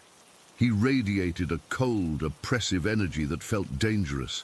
I managed to force myself to move, giving him a wide berth as I hurried toward the exit. Once I was about 50 feet away, I glanced back. He was still walking the same path, with the same mechanical precision, his face showing no awareness of his surroundings whatsoever. I helped Sam with his furniture, but I couldn't focus. I kept checking my watch, distracted and on edge. Sam asked if I was feeling all right, and I made up something about a work deadline. I couldn't bring myself to tell him what I'd seen. I couldn't find the words that wouldn't make me sound completely mental. When I finished at Sam's place, I took a different route home that passed along the edge of the market rather than through it. I told myself I was just saving time, but I knew I was avoiding another encounter with the suited man. As I approached from this new angle, I could see part of his route. He was still there, nearly 2 hours later, walking the exact same pattern. The market was starting to close down for the evening, with fewer people around, but he continued his oval path without any change in speed or manner. From this distance, with most of the crowds gone, something else became apparent. The few remaining people were giving him an even wider berth than before. A mother pulled her child closer as they hurried past. A group of teenagers fell silent as they passed near him. Everyone seemed to sense something was wrong with him, even if they couldn't articulate what. I stood watching for another 15 minutes. He never took out a phone, never checked his watch, never adjusted. His backpack never changed his expression, never acknowledged anyone or anything. Just the same mechanical loop, over and over. I finally went home, but I couldn't sleep that night. I kept thinking about what I'd seen. Was he mentally ill? That didn't explain the physical sensation I'd felt near him, or why everyone gave him space without seeming to consciously decide to. Was he on drugs? Again, it didn't fit. His movements were too precise, too controlled. The next morning, I looked out my window at the market as it opened. He wasn't there. I felt relief, but also a nagging need to understand what I'd witnessed. During my lunch break, I went back to the market and walked his exact route. There was nothing special about it. No hidden cameras, no strange markings, nothing that would explain why someone would walk that specific path repeatedly. I asked a few stallholders if they'd noticed the man in the suit yesterday. Most hadn't, but one elderly woman who sells scarves said, "Oh, him, he comes sometimes. Best to leave him be." When I asked what she meant, she just shook her head and wouldn't say more. I've gone back to the market every evening since then, but I haven't seen him again. I've searched online for any reports of strange men in suits walking in patterns around London. Nothing beyond the usual conspiracy theory websites. I'm not a superstitious person. I don't believe in ghosts or aliens or any of that. I'm not the type to see patterns where none exist. But I know what I saw and what I felt. That wasn't a normal human being walking through Camden Market. The more I think about it, the more convinced I am that I witnessed something artificial, some kind of synthetic person or AI construct in a human-like body. The mechanical precision, the lack of natural human behavior, the strange effect he had on everyone around him. It all points to something manufactured, something designed to look human, but not quite managing it. I keep wondering why it was. There. Was it collecting data, testing how well it could blend in? Was it malfunctioning, stuck in a loop? Or was it functioning exactly as intended, for purposes I can't begin to understand? The scariest part is that no one else seemed to find it strange enough to stop and stare, or take photos, or call authorities. People noticed something was off, enough to avoid him, but then they just continued with their day, as if nothing unusual had happened. As if we're programmed to ignore things that don't fit our understanding of reality. I can't stop thinking about him. Sometimes I wake up at night convinced he's standing outside my building, still walking that same perfect oval. I check the market obsessively now, both dreading and hoping to see him again. If anyone else has seen something similar, please let me know. I need to know I'm not going crazy. I need to know I'm not the only one who's noticed these things among us. Story 16. I'm still shaking as I type this. I don't know if writing it down will help, but I'm desperate at this point. Maybe someone here has experienced something similar and can tell me what to do, because I'm seriously at my breaking point. It all started 3 weeks ago at my friend Lily's 16th birthday sleepover.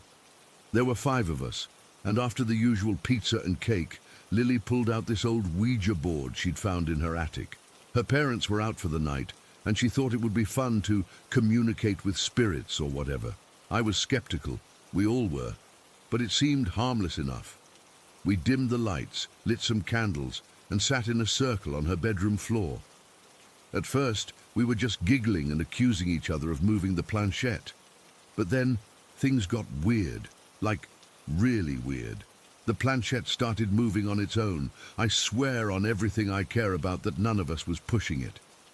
It spelled out 4 names, Timothy and Jacob, supposedly brothers aged 8 and 10, Michael, 20-something, and Walter, an old man. They all claimed to have died in different years in Lily's house or somewhere nearby.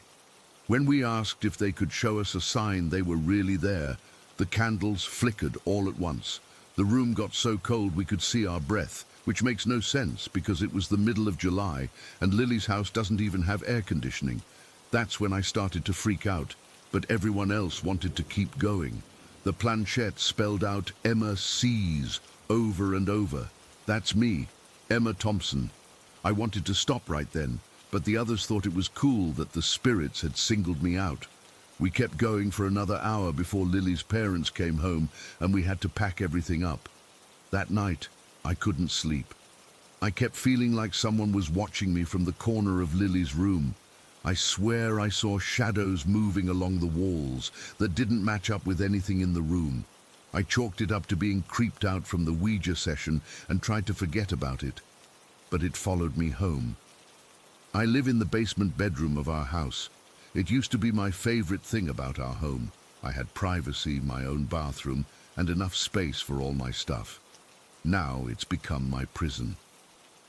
The first night back, I woke up at exactly 3:15 in the morning, freezing cold despite it being summer. My blanket was on the floor, and I swear I hadn't kicked it off. I felt this overwhelming sensation that I wasn't alone. You know that feeling when someone's staring at you? It was like that, but 100 times more intense. I turned on my bedside lamp and nothing was there, but the feeling didn't go away. I haven't had a full night's sleep since. Every single night, I wake up at that exact same time. 3:15. Always freezing cold. Always with that feeling of being watched. Last Monday, I was doing homework at my desk when my phone suddenly slid off the counter and smashed on the floor. It wasn't near the edge. It was right in the middle of my desk, and it just moved. The screen shattered completely. When I told my mum, she said I must have bumped the desk, but I know I didn't. 2 days later, I couldn't find my headphones anywhere. I'd left them on my nightstand before going to sleep, but they were gone in the morning. I tore my room apart looking for them, only to find them stuffed inside one of my shoes in my closet. I never put them there. The lamp on my reading table flickers constantly, even though I've changed the bulb 3 times. Sometimes it turns on by itself in the middle of the night. Yesterday, I was in the bathroom brushing my teeth when I heard a crash from my bedroom. I ran in to find a stack of storage boxes had fallen over. These boxes were sturdy and stacked against the wall. There's no way they just fell. But the worst part is what I've been seeing. At first, it was just shadows or faint white outlines moving across my room. I'd catch them in the corner of my eye, but when I turned to look, they'd vanish. I told myself it was just my imagination. Then I started seeing her. The first time was 4 nights ago. I woke up at 3:15, of course, and saw a faint figure standing at the foot of my bed. It was a girl, maybe 12 or 13 years old. She wasn't solid.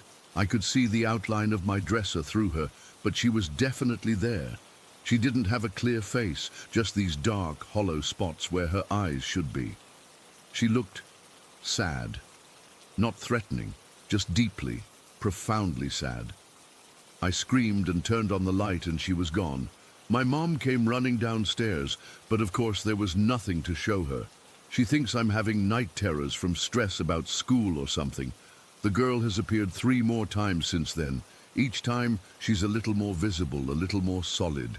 Last night, she was clear enough that I could see she was wearing some kind of old-fashioned nightgown. She never speaks or moves toward me. She just stands there watching. The worst part is the feeling in the room when she appears. The air gets heavy, like it's hard to breathe. I feel completely drained, like all my energy is being sucked out. And it's not just at night anymore. Even during the day, my room feels different. Wrong somehow. My computer mouse has started clicking by itself. I'll be sitting there doing homework, and the cursor will move across the screen without me touching it. Yesterday, it opened my photos folder and scrolled through pictures from Lily's birthday party, stopping on the one where we were using the Ouija board. I tried to tell my mom about everything, but she doesn't believe me. She suggested maybe I have a carbon monoxide leak in my room, but we got that checked, and everything's fine. Then she started talking about how I might be hallucinating from lack of sleep, or how sometimes grief can manifest in strange ways. She brought up my grandmother who died last year, saying maybe it's her spirit who hasn't crossed over yet. But that doesn't make any sense. My grandma was nothing like this sad girl I keep seeing. And it doesn't explain the other things, the moving objects, the constant feeling of being watched. I tried sleeping in our guest room upstairs last night, thinking maybe I just needed to get out of my bedroom. But I still woke up at 3:15, freezing cold, and when I opened my eyes, the girl was standing in the doorway, watching me. It's like she's following me now. I went back to Lily's house yesterday to talk about what happened with the Ouija board. She said everyone else is fine, which somehow makes it worse. Why me? Why did the spirit single me out? Lily suggested we try the board again to ask them to leave me alone, but there's no way I'm touching that thing ever again. I've tried researching online about what to do. Some websites say to tell spirits firmly to leave. Others suggest cleansing the house with sage or salt. I tried both, felt stupid doing it, but I was desperate. Nothing changed. Last night was the worst yet. I was lying in bed trying to fall asleep despite knowing what was coming when my closet door slowly creaked open. I froze, unable to move or scream. Then I heard this soft, quiet crying coming from inside the closet, not threatening, just heartbreaking. Somehow that was worse than if it had been angry or violent. I finally worked up the courage to turn on my light, and the crying stopped. The closet was empty, but all my clothes had been pulled off their hangers and were piled on the floor. I know for a fact they were hanging up when I went to bed. I'm sitting in the school library writing this because I can't stand to be in my house anymore. I haven't told any of my friends except Lily because I know they'll think I'm crazy. Maybe I am, but the things that are happening are real. The worst part is feeling so alone in this. My mum thinks I need therapy. My dad works nights and is barely home, so he hasn't experienced any of it. No one believes me, and I'm trapped. I can't sleep, I can't focus on school, I can't even feel safe in my own bedroom. Last night, after the closet incident, I finally broke down and started crying. And I swear, I absolutely swear, I felt something touch my shoulder. Not in a threatening way, almost like comfort. But when I looked up, the girl was standing by my bed, closer than she's ever been before. Close enough that I could see tears streaming down where her face should be. And then she whispered something. It wasn't out loud. It was like her voice was inside my head. She said, "Help me," just that, "Help me." How am I supposed to help a ghost? I don't even know who she is or why she's here. All I know is that ever since that stupid Ouija board, my life has turned into a nightmare that I can't wake up from. It's getting dark outside now, and I'm terrified to go home. But I can't stay at the library forever. My mom will start worrying if I'm not back for dinner. I just don't know what to do anymore. The girl doesn't seem like she wants to hurt me, but she's scaring me to death. And I can't shake the feeling that the other spirits from the board, Timothy, Jacob, Michael, and especially Walter, are watching too, waiting for something. I don't know what they want from me. If anyone has gone through something similar or knows what I should do, please help me. I'm desperate. I just want my normal life back. I want to sleep through the night without waking up terrified. I want to feel safe in my own home again. I have to go now. But I know what's waiting for me when I get home. I know I'll wake up at 3:15 again tonight, and I know she'll be there watching me with those hollow eyes, asking for help that I don't know how to give. Story 17. I've never been the type to believe in ghosts or anything supernatural. I've always been pretty logical. I work in accounting, for crying out loud. Numbers don't lie, and I've always found comfort in that certainty. But what happened in my apartment last month has completely shattered my understanding of reality, and I still haven't fully processed it. I moved into my current apartment in Boston about 6 months ago. It's nothing fancy, just a one-bedroom in an older building with decent rent. I live alone, except for my dog, Max, a lazy beagle mix who spends most of his time snoozing on the couch. The first few months were completely normal. I'd go to work, come home, walk Max, make dinner, maybe watch some Netflix, and go to bed. Boring, predictable, just how I like it. The first weird thing I noticed seemed so insignificant at the time. I have this Arctic fox plushie that I've had since college. It usually sits on my dresser across from my bed.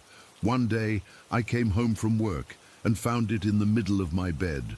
I figured Max must have jumped up and knocked it over. Somehow, though he'd never shown any interest in my stuffed animals before, I put it back and didn't think much of it. The next day, the same thing happened, and the next, and the next. Every single day for a week, I'd come home to find that fox plushie in the exact center of my bed, perfectly placed like someone had deliberately set it there. It wasn't thrown or knocked over. It was sitting upright, facing my pillow. After the third day, I started testing things. I set up my phone to record while I was at work, but the battery always died mysteriously about an hour after I left. I tried putting the fox in a drawer, locked it in there before leaving, but somehow it still ended up on my bed. I even put Max in his crate one day to see if it still happened, and sure enough, I came home to find the fox sitting there in the middle of my bed. That's when the uncomfortable feeling started. The one where you feel like you're being watched even when you're completely alone. I'd be sitting on my couch or cooking dinner and suddenly get this intense sensation that someone was standing right behind me. I'd spin around, but of course no one was there. Just Max, usually looking at me like I was crazy.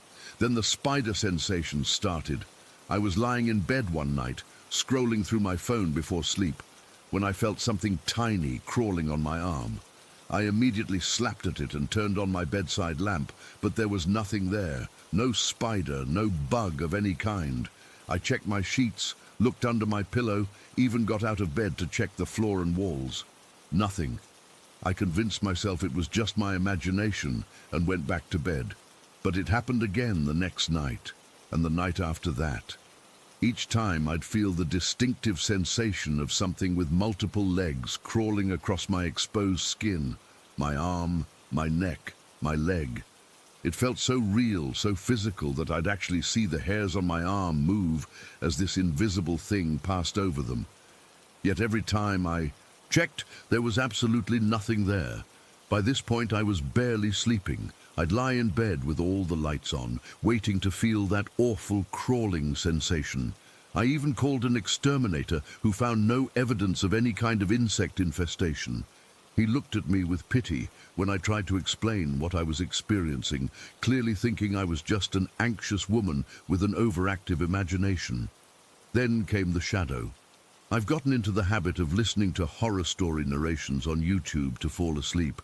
I know, probably not the best choice given what was happening, but the narrators' voices are soothing, and I've always enjoyed scary stories when they're safely contained in fiction. I was drifting off one night with my phone propped up beside me, the blue light illuminating the room just enough to see shapes. That's when I saw it. A small black shadow, about the size of a cat, quickly ducking behind the ridge at the top of my headboard. It moved with purpose, like it was deliberately hiding from my sight. I froze completely, my heart hammering in my chest. I told myself it was just a trick of the light, my tired brain misinterpreting shadows cast by my phone, but deep down, I knew it wasn't that. The final straw came 3 nights later. I was sitting up in bed, trying to read a book to distract myself, when something caught my eye on my bedside table. I have this collection of rubber bracelets from various charity events, and I always take them off before bed and pile them on my nightstand. As I watched, one of those bracelets, a bright blue one, slid about an inch across the surface of the table. It didn't roll or fall. It moved horizontally, as if someone had pushed it with their finger. There was no breeze, no vibration, no possible explanation. I watched it happen with my own eyes, fully awake, lights on. That's when I knew for certain that something was in my apartment with me, something I couldn't see. I barely slept that night. I kept the lights on and played loud music to drown out any sounds. When my alarm went off the next morning, I practically ran out of my apartment, relieved to escape to the normality of my office. Now I need to mention that I have this co-worker, Diane. She's in her 50s, works in HR, and everyone knows she's into psychic stuff. She reads tarot cards during lunch breaks sometimes and has mentioned sensing energies around the office. I've always politely nodded along without really believing any of it. She's nice, just a bit eccentric. That morning, I was making coffee in the break room when Diane walked in. She took one look at me and said, "So what's going on in your room?" I nearly dropped my mug. I hadn't told anyone about what was happening. Not my friends, not my family, and certainly not my co-workers. I stammered something like, "What do you mean?" She gave me this knowing look and said, "There's something attached to you. I can see it. It's small, tricky, it's in your room, isn't it?" I felt the blood drain from my face. I ended up telling her everything, the fox plushie, the spider sensations, the shadow, the bracelet. She nodded the whole time, like this was all perfectly normal information. "You've got a trickster," she said simply, like she was diagnosing a common cold. "It's not particularly dangerous, but they can be annoying. They feed on your reactions, your fear, your confusion. That's why it keeps moving your fox toy and making you feel the spiders. It's playing with you." I asked her how it got in my apartment, and her answer chilled me. "Mirrors," she said. "Tricksters can use mirrors as doorways. Do you have mirrors in your bedroom?" I have a full-length mirror on my closet door and another above my dresser. I'd never thought of them as anything but ordinary objects, but suddenly they seemed sinister. Diane told me I needed to cleanse my space, particularly the mirrors. She recommended smudging with sage, a ritual I'd vaguely heard of but never considered actually doing. At that point, I was desperate enough to try anything, so I stopped at a New Age shop on my way home and bought a sage bundle. That evening, with Max safely at a friend's place, I didn't want to subject him to the smoke. I followed Diane's instructions. I lit the sage bundle until it was smoking steadily, then walked around my apartment, letting the smoke touch every corner, every doorway, and especially the mirrors. I recited the words Diane had taught me. "Only light and love may dwell here. All else must leave." I felt ridiculous at first, waving this smoking bundle around my apartment like some kind of wannabe witch. But as I moved through each room, I started to feel a subtle shift in the atmosphere. The air felt lighter somehow, less oppressive. When I got to my bedroom, I spent extra time smudging the mirrors, making sure the smoke completely covered their surfaces. As Diane had instructed, I opened my bedroom window to give the entity a way out. I was just finishing up, standing by the open window to complete the ritual, when something terrifying happened. The sage bundle in my hand suddenly erupted into flames. Not just the smoldering smoke it had been producing, but actual flames that shot up nearly a foot high. I screamed and dropped it into a metal trash can I thankfully had nearby. The flames died down almost immediately, leaving me standing there shaking, my heart pounding. I called Diane right away, convinced I'd done something wrong and made things worse. But she laughed when I told her what happened. "That's good," she said. "That was its final trick as it left. They always try to get one last reaction out of you. The fact that the sage flared like that means it's gone."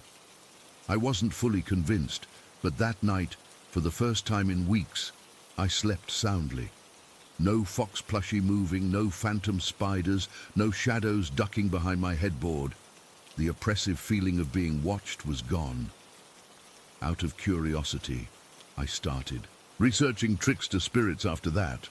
I found that they appear in mythologies all over the world. Loki in Norse mythology, Coyote in Native American traditions, Anansi in African folklore. What struck me was that two types in particular seemed relevant to my experience: spider tricksters and fox tricksters. Was it a coincidence that my experiences involved both spider sensations and my fox plushie? I don't think so anymore. It's been about a month now, and nothing strange has happened since the sage burning incident. I've rearranged my bedroom so the mirrors don't face my bed anymore, just to be safe. Max is back home and seems much more relaxed than before. I still don't know what to make of all this. Part of me wants to rationalize it away. Stress, an overactive imagination, maybe even some kind of gas leak that caused hallucinations. But I know what I experienced was real, and Diane knew about it without me saying a word. So that's my story. I had something in my room, and a psychic co-worker confirmed it. I never believed in any of this stuff before, but now, I'm not so sure anymore. All I know is that I check where my fox plushie is before I leave for work every morning, and I breathe a sigh of relief every time I come home and find it exactly where I left it. Story 18. I've been meaning to share this for a long time, but honestly, I've been scared to talk about it. Even now, typing this makes my hands shake a little. What happened to me last summer in my lakeside apartment still gives me chills when I think about it, and I still check my bedroom corners before I sleep. I've always been interested in astral projection. For those who don't know, it's basically when your consciousness separates from your physical body. You can float around, go places, all while your body stays put. I'd been trying to learn how to do it voluntarily for months, reading guides online, practicing meditation, the whole 9 yards. I'd had a few minor successes, brief moments where I felt like I was floating slightly above myself, but nothing major. That Tuesday afternoon changed everything. It was around 2 o'clock, and I had the day off from my job at the dental office. I was tired, so I decided to take a quick nap before running some errands. The weather was hot, and my AC was struggling, so I just laid on top of my comforter wearing shorts and a tank top. I wasn't even trying to astral project. I was just lying there, fully awake, staring at my ceiling fan going round and round, feeling the sweat sticking to my skin. Then it happened. There was this weird pulling sensation in my chest, like someone had hooked a fishing line into my sternum and was gently tugging. At first I thought it was just anxiety or indigestion or something, but then I felt myself rising. Not my body, but me, my consciousness. It's so hard to explain, but suddenly I was looking down at myself lying on the bed. I wasn't scared at first. I was actually excited. Holy shit, it was finally happening. But then things got weird. The pulling sensation intensified, and suddenly I wasn't in my bedroom anymore. I was shooting through darkness, like I was flying but had no control over where I was going.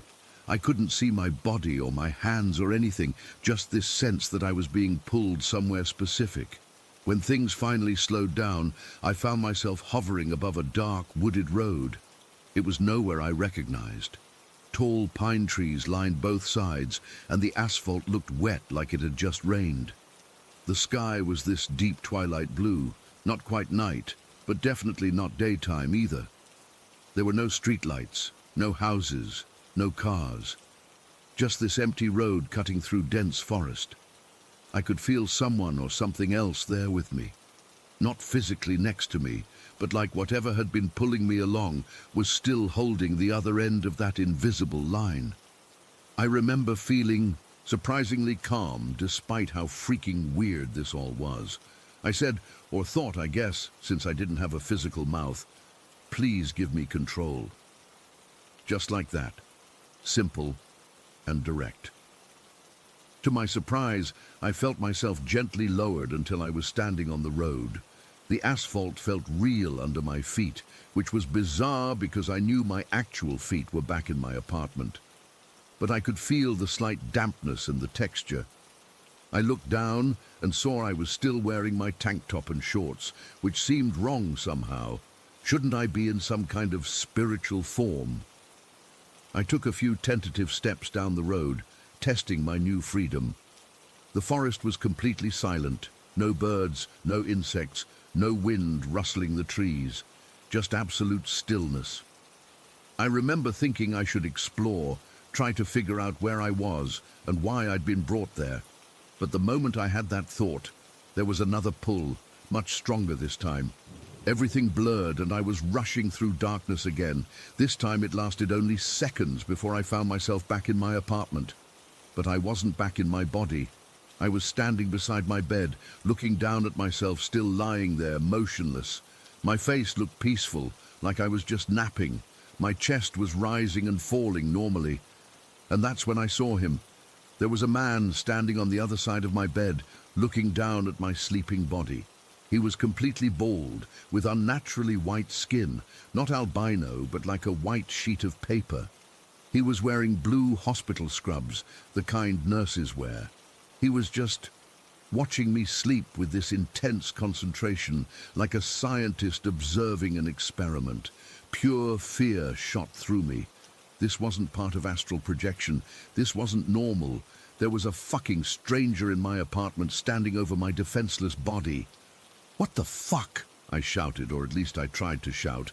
It didn't come out as a sound exactly, more like a burst of energy or intention.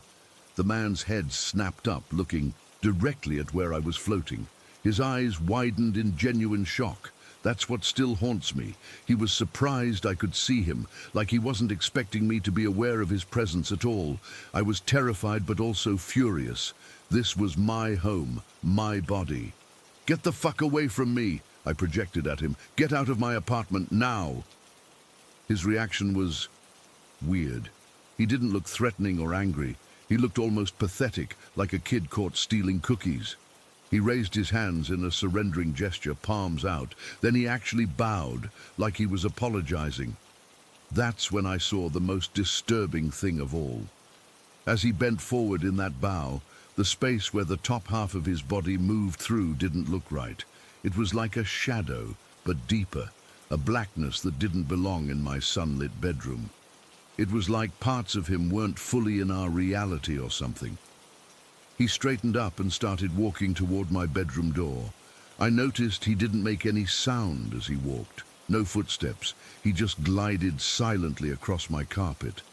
As he reached the door, he turned back and looked at me, not at my body on the bed, but at me, my astral self, and gave another little bow before passing through the closed door without opening it.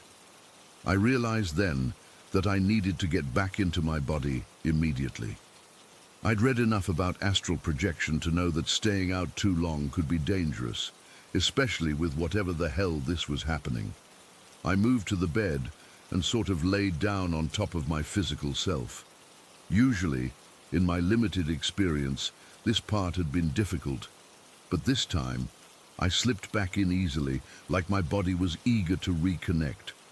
There was a momentary sensation of heaviness, like being covered with a weighted blanket, and then I was gasping, sitting bolt upright in bed. My bedroom door was still closed. My apartment was silent. I jumped up and checked every room, every closet under my bed, behind the shower curtain. Nothing. No sign of the bald man. In scrubs. My front door was still locked with the chain on. I sat on my couch, shaking for hours. The whole experience had lasted maybe 30 minutes, but it felt like both an eternity and an instant. I kept trying to make sense of what I'd seen. This wasn't sleep paralysis. I've had that before, the feeling of being awake but unable to move, sometimes with hallucinations of a presence in the room. This was completely different. I wasn't paralyzed. I was separated from my body. And the man I saw wasn't some shadowy demon or monster like typical sleep paralysis hallucinations. He looked completely normal, except for his unusually white skin and that disturbing shadow effect when he moved. His behavior wasn't threatening either. He seemed more embarrassed than anything, like he'd been caught doing something he shouldn't, but not something malicious. Just watching, observing. The scrubs keep bothering me. Why would he be dressed like a medical professional? Was he some kind of doctor or nurse in real life? Or was that appearance just something my mind created to make sense of whatever I was actually seeing? I've been researching ever since, trying to find similar experiences. Some people talk about watchers or observers in astral experiences, entities that monitor humans for unknown reasons. Others suggest they could be guides or protectors, though this guy didn't give me that vibe at all. The most disturbing theory I've found is that some entities can interact with humans during vulnerable states like sleep or astral projection. Some people believe they conduct experiments or gather information. The medical outfit would fit with that theory, but it's too creepy to dwell on. Since that day, I've had more control over my astral experiences. It's like whatever barrier was preventing me from fully projecting before has been broken. I can slip out of my body almost at will now, though I rarely do it on purpose. Sometimes it still happens spontaneously, especially when I'm drifting off to sleep, but I never go far anymore. I stay in my room, vigilant, watching for any sign of the man in scrubs or others like him. I've installed security cameras in my apartment. I sage the place regularly. I've even put protective symbols by my bed from various spiritual traditions. I don't know what he wanted. I don't know what would have happened if I hadn't caught him there. I don't know if he's been back while I've been fully asleep and unaware. That's what keeps me up at night, the not knowing. Was this a one-time thing? Has he been watching me for years without my knowledge? Is he watching me right now? Sometimes I think I see movement out of the corner of my eye, or feel that someone's watching me. I'll be sitting at my desk at work or shopping at the grocery store and get this sudden, ice-cold certainty that I'm being observed. I'll spin around, heart racing, but there's never anyone there. I want to believe it was just a weird hallucination or dream, but deep down, I know it wasn't. Something was in my apartment that day, something that looked human but wasn't quite right. Something that was surprised I could see it. I've thought about moving, but what's the point? If these things can find me during astral projection, a new apartment won't help. Besides, part of me is afraid that moving would somehow signal to them that I'm truly afraid, that I'm worth paying more attention to. So I stay. I keep my routines. I try to live normally. But I always sleep with the lights on now, and I've started wearing an eye mask. Not to block out light, but because I don't want to accidentally open my eyes and see something standing over me that I can't unsee. If anyone has experienced something similar or knows what these entities might be, please let me know. I need answers. I need to understand what happened to me, because until I do, every time I close my eyes, I'm afraid I'll open them to find the bald man in blue scrubs standing there, watching me, with those surprised eyes, realizing once again that his subject has caught him in the act. Maku. Story 19. I never believed in ghosts or any of that supernatural crap. My dad was obsessed with all of it. Paranormal investigation shows, monster movies, ghost stories. He ate that stuff up. I always thought it was stupid. Just another thing we disagreed on. But now I'm not so sure anymore, and I don't know who else to tell this to. My dad died back in January, lung cancer. No surprise there. The man smoked like a chimney for 40 years. 2 packs a day, sometimes 3. The doctors gave him 6 months, but he barely made it to 3. I wasn't even there when he passed. Mum called me at work, and I just sat in my car for an hour afterward, not really feeling anything except maybe relief. That sounds terrible, I know, but our relationship was complicated. We fought constantly, about everything. My career choices, my girlfriend, now ex, politics, you name it. The last real conversation we had was an argument about me not visiting enough during his treatment. I told him maybe if he hadn't been such an asshole my whole life, I might want to spend his final days with him.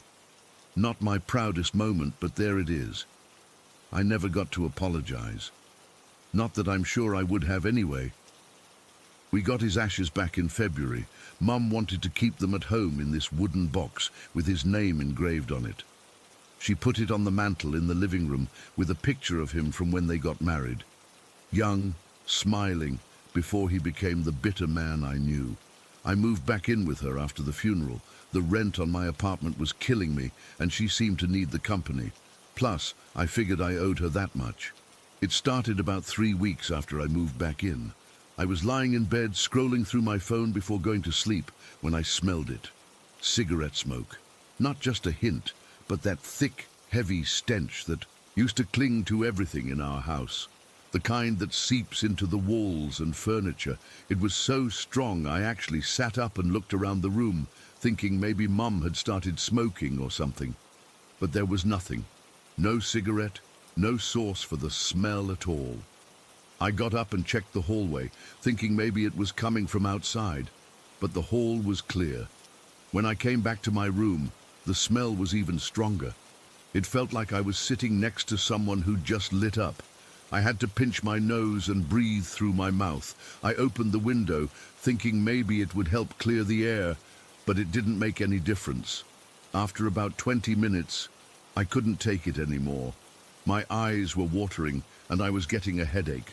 I closed my bedroom door, something I rarely did, and within seconds, the smell disappeared completely.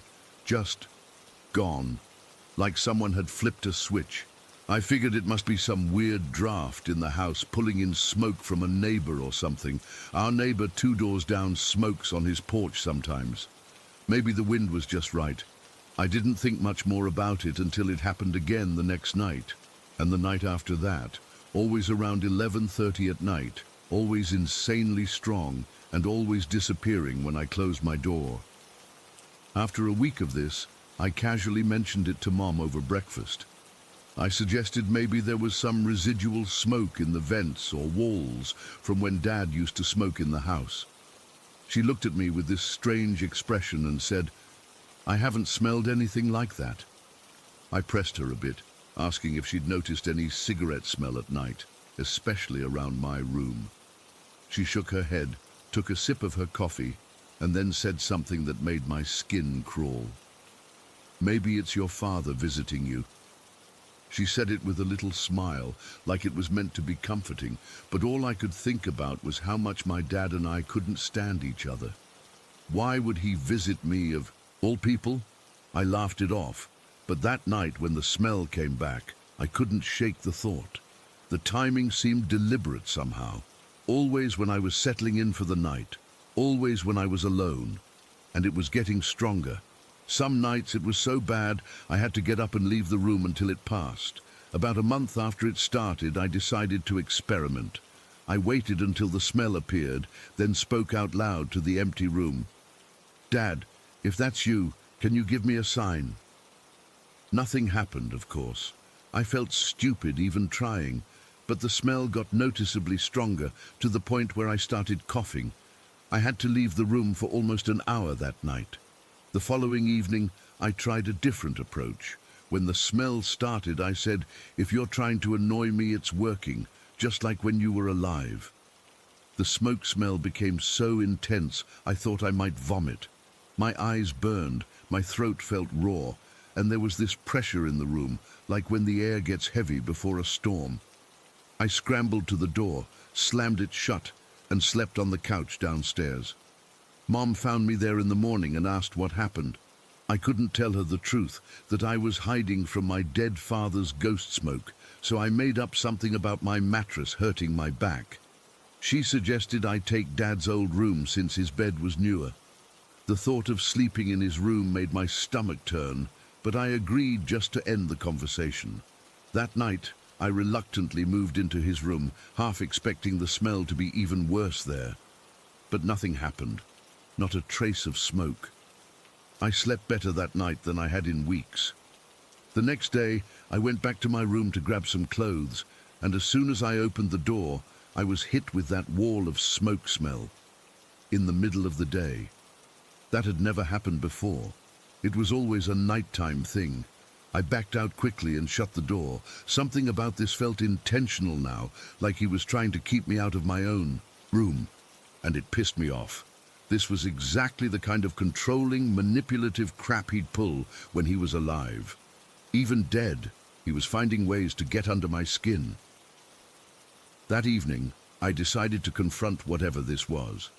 I waited until Mum went to bed, then marched into my room and closed the door behind me. The smell hit me immediately, but I forced myself to stay. "I know you're here," I said to the empty room. "I don't know why you're haunting me, but we never got along when you were alive, and I don't want you around now that you're dead." The smoke intensified, swirling around me even though there was no visible source. I could almost taste the nicotine on my tongue. "You were a terrible father," I continued, my voice shaking a little. "You made Mom miserable. You made me miserable. The best thing you ever did was die." As soon as the words left my mouth, I felt something cold brush against my face. Not a breeze. It felt like fingertips. I jumped back, hitting the wall behind me. The smoke coalesced in front of me, still invisible but somehow denser, more defined. I could feel it moving, circling me, and then I heard it. A wheezing, rattling breath. The same sound Dad made in his final days, when the cancer had filled his lungs with fluid. I couldn't see anything, but I could hear that labored breathing right in front of my face. I tried to reach for the doorknob, but something held me in place. Not physically restraining me, it was more like my body wouldn't respond to my brain's commands. I just stood there, paralyzed, as that raspy breathing got closer and closer to my ear. Then I felt it against my neck, hot breath that reeked of stale cigarettes and something else, something sickly sweet that reminded me of the hospital room where he died. "I'm sorry," I whispered, not even sure why I was apologizing. "I'm sorry we couldn't get along. I'm sorry I wasn't there when you died." The pressure in the room changed. The invisible force holding me seemed to loosen its grip. The breathing moved away from my ear, and I could move again. I didn't run, though. Something told me I shouldn't. "I didn't want you to die like that," I said, surprising myself with the honesty in my words. "No one deserves that, not even you." The smoke began to dissipate slightly, but the presence remained. I could still feel him there, watching me. "If you're stuck here, haunting me or whatever this is, it's not doing either of us any good," I continued. "We spent enough time making each other miserable when you were alive." The room grew cold. So cold I could see my breath. The smoke smell faded entirely, replaced by that antiseptic hospital smell I remembered from his final days. And then I felt something I never expected. Sadness, not my own, but something external pushing into me. A profound, overwhelming grief that brought tears to my eyes. It wasn't coming from me, it was being projected onto me. I understood then. He wasn't haunting me to torment me.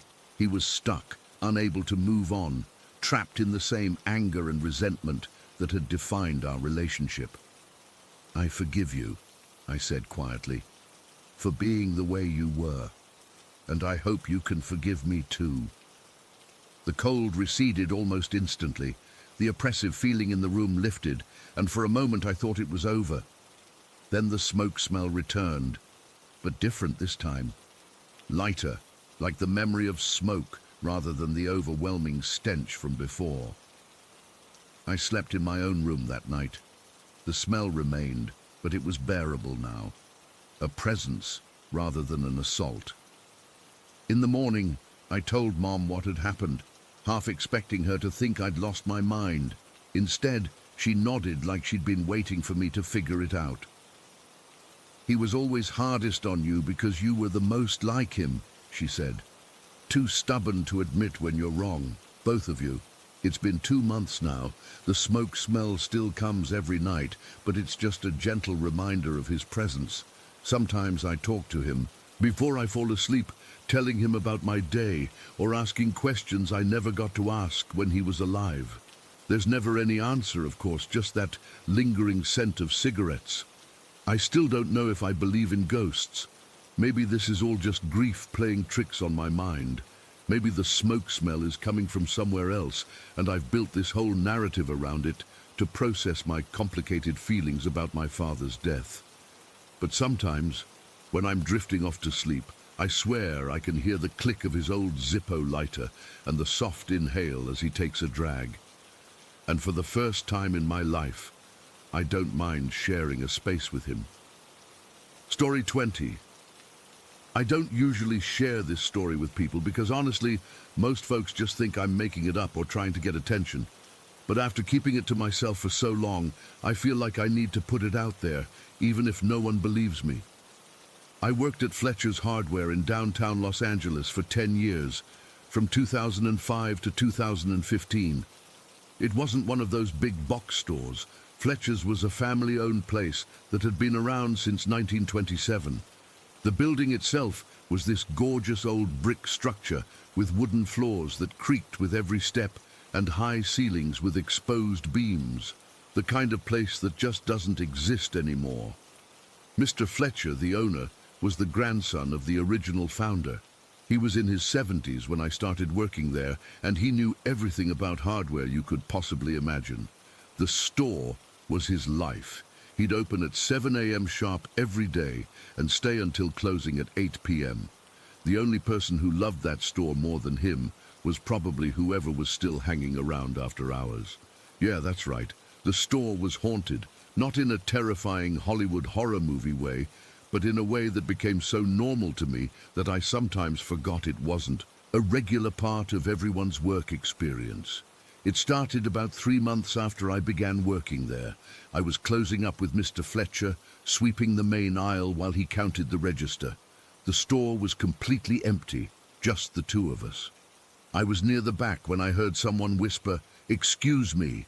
It was so clear, like someone was standing right behind me trying to get past. I spun around, but there was nobody there. "Did you say something, Mr. Fletcher?" I called out. He was still at the front register, way too far to have whispered in my ear. "Nope, just finishing up here," he called back. I shrugged it off, thinking maybe I'd imagined it. But then it happened again the next week. And then footsteps when no one was there, the sound of metal tools being picked up and set down in aisles that were completely empty. When I finally mentioned it to Mr. Fletcher, he just smiled knowingly. "That's just the night crew," he said casually, like he was talking about actual employees. "Been here longer than I have." "The night crew?" I asked. "Yep. Sometimes at night, when I'm here alone, I hear someone running across the roof. Been happening since I was a kid helping my dad in the store." I frowned.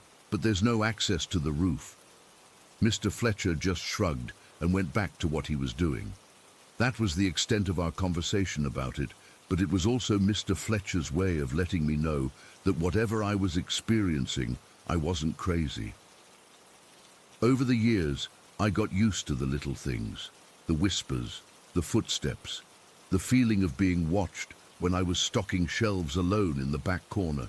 Sometimes tools would be moved overnight, despite the alarm system being set. We'd lock up with everything in perfect order, and in the morning, a hammer would be sitting on the counter, or a box of nails would be open. But nothing really frightening happened until my 8th year working there. It was a Wednesday in November, and I was opening the store. Mr. Fletcher was out of town visiting his daughter, so I had the keys. I arrived around 6 a.m. It was still dark outside and pouring rain. One of those heavy Los Angeles rainstorms that makes the whole city feel different. I remember unlocking the front door and immediately feeling something was off. The store was darker than usual, the shadows deeper somehow. I flipped on the lights, but they seemed dimmer than normal, struggling to push back the darkness. I called out a habitual "good morning" like I always did, partly out of routine, partly as a friendly greeting to whatever might be lingering there. But that morning the store felt different, heavier, like the air itself was thicker. I went about my opening routine, disarming the alarm, turning on all the lights, getting the register ready. The whole time, I kept hearing what sounded like whispering coming from the loft area. The loft was this wooden platform area at the back of the store where we kept seasonal items and overflow stock. It stretched across about a quarter of the store with a wooden staircase leading up to it.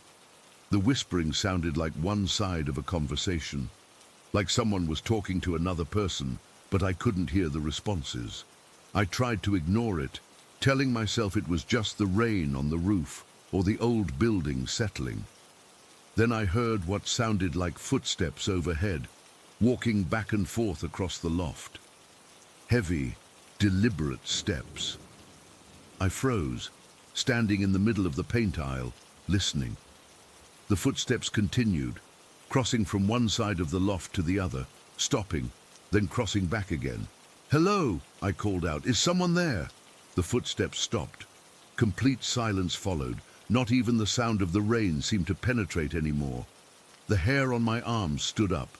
I knew I had set the alarm when I left the previous night. I knew I had locked all the doors. There was no way anyone could be in the building. Yet I couldn't shake the feeling that I wasn't alone.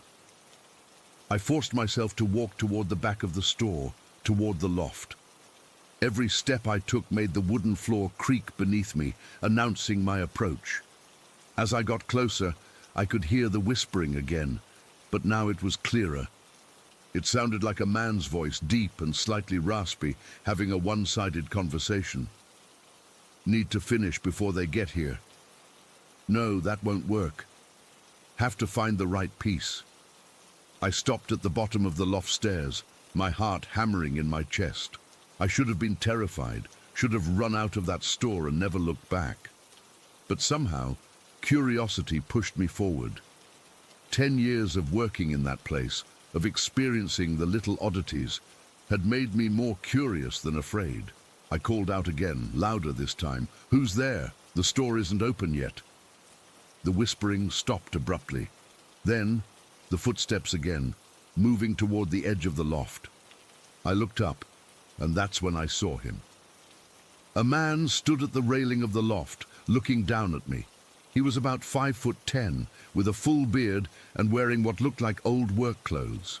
A flannel shirt with the sleeves rolled up, worn jeans, and a leather tool belt around his waist.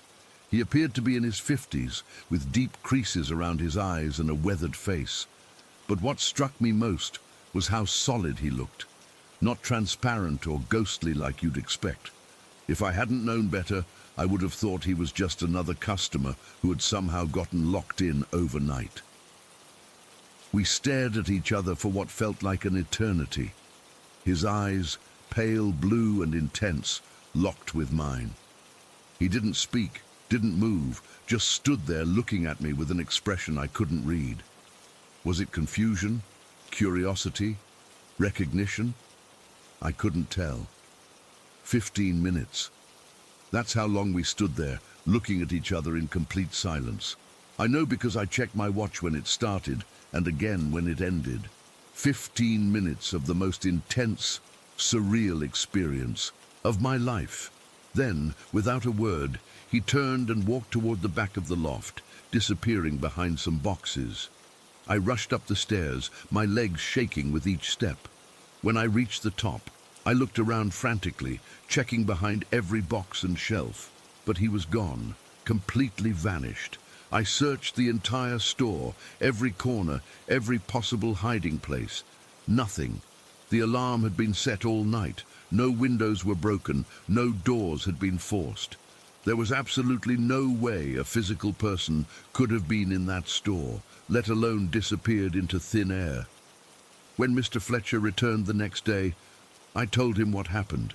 I expected him to laugh it off or tell me I was seeing things. Instead, he got very quiet and asked me to describe the man. When I finished, he nodded slowly and walked to the register without saying a word.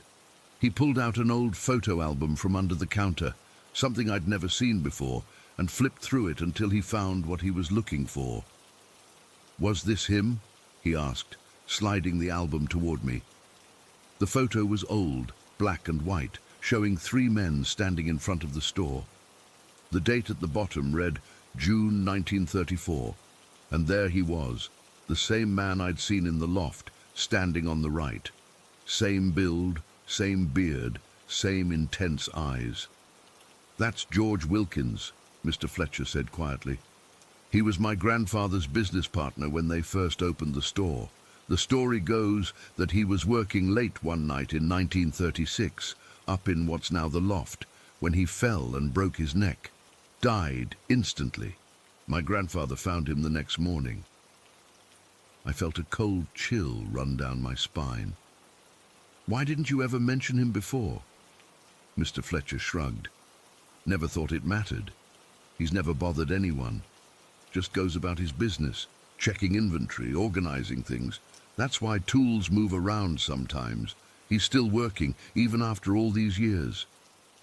After that day, I never saw George's full apparition again, though the other phenomena continued.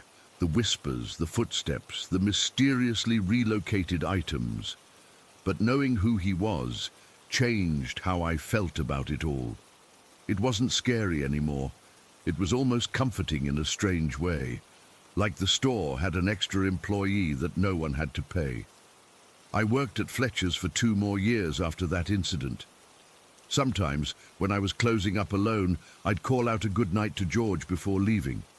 I never got a response, but sometimes, just as I was locking up, I'd hear the familiar sound of footsteps crossing the loft, like he was settling in for his night shift.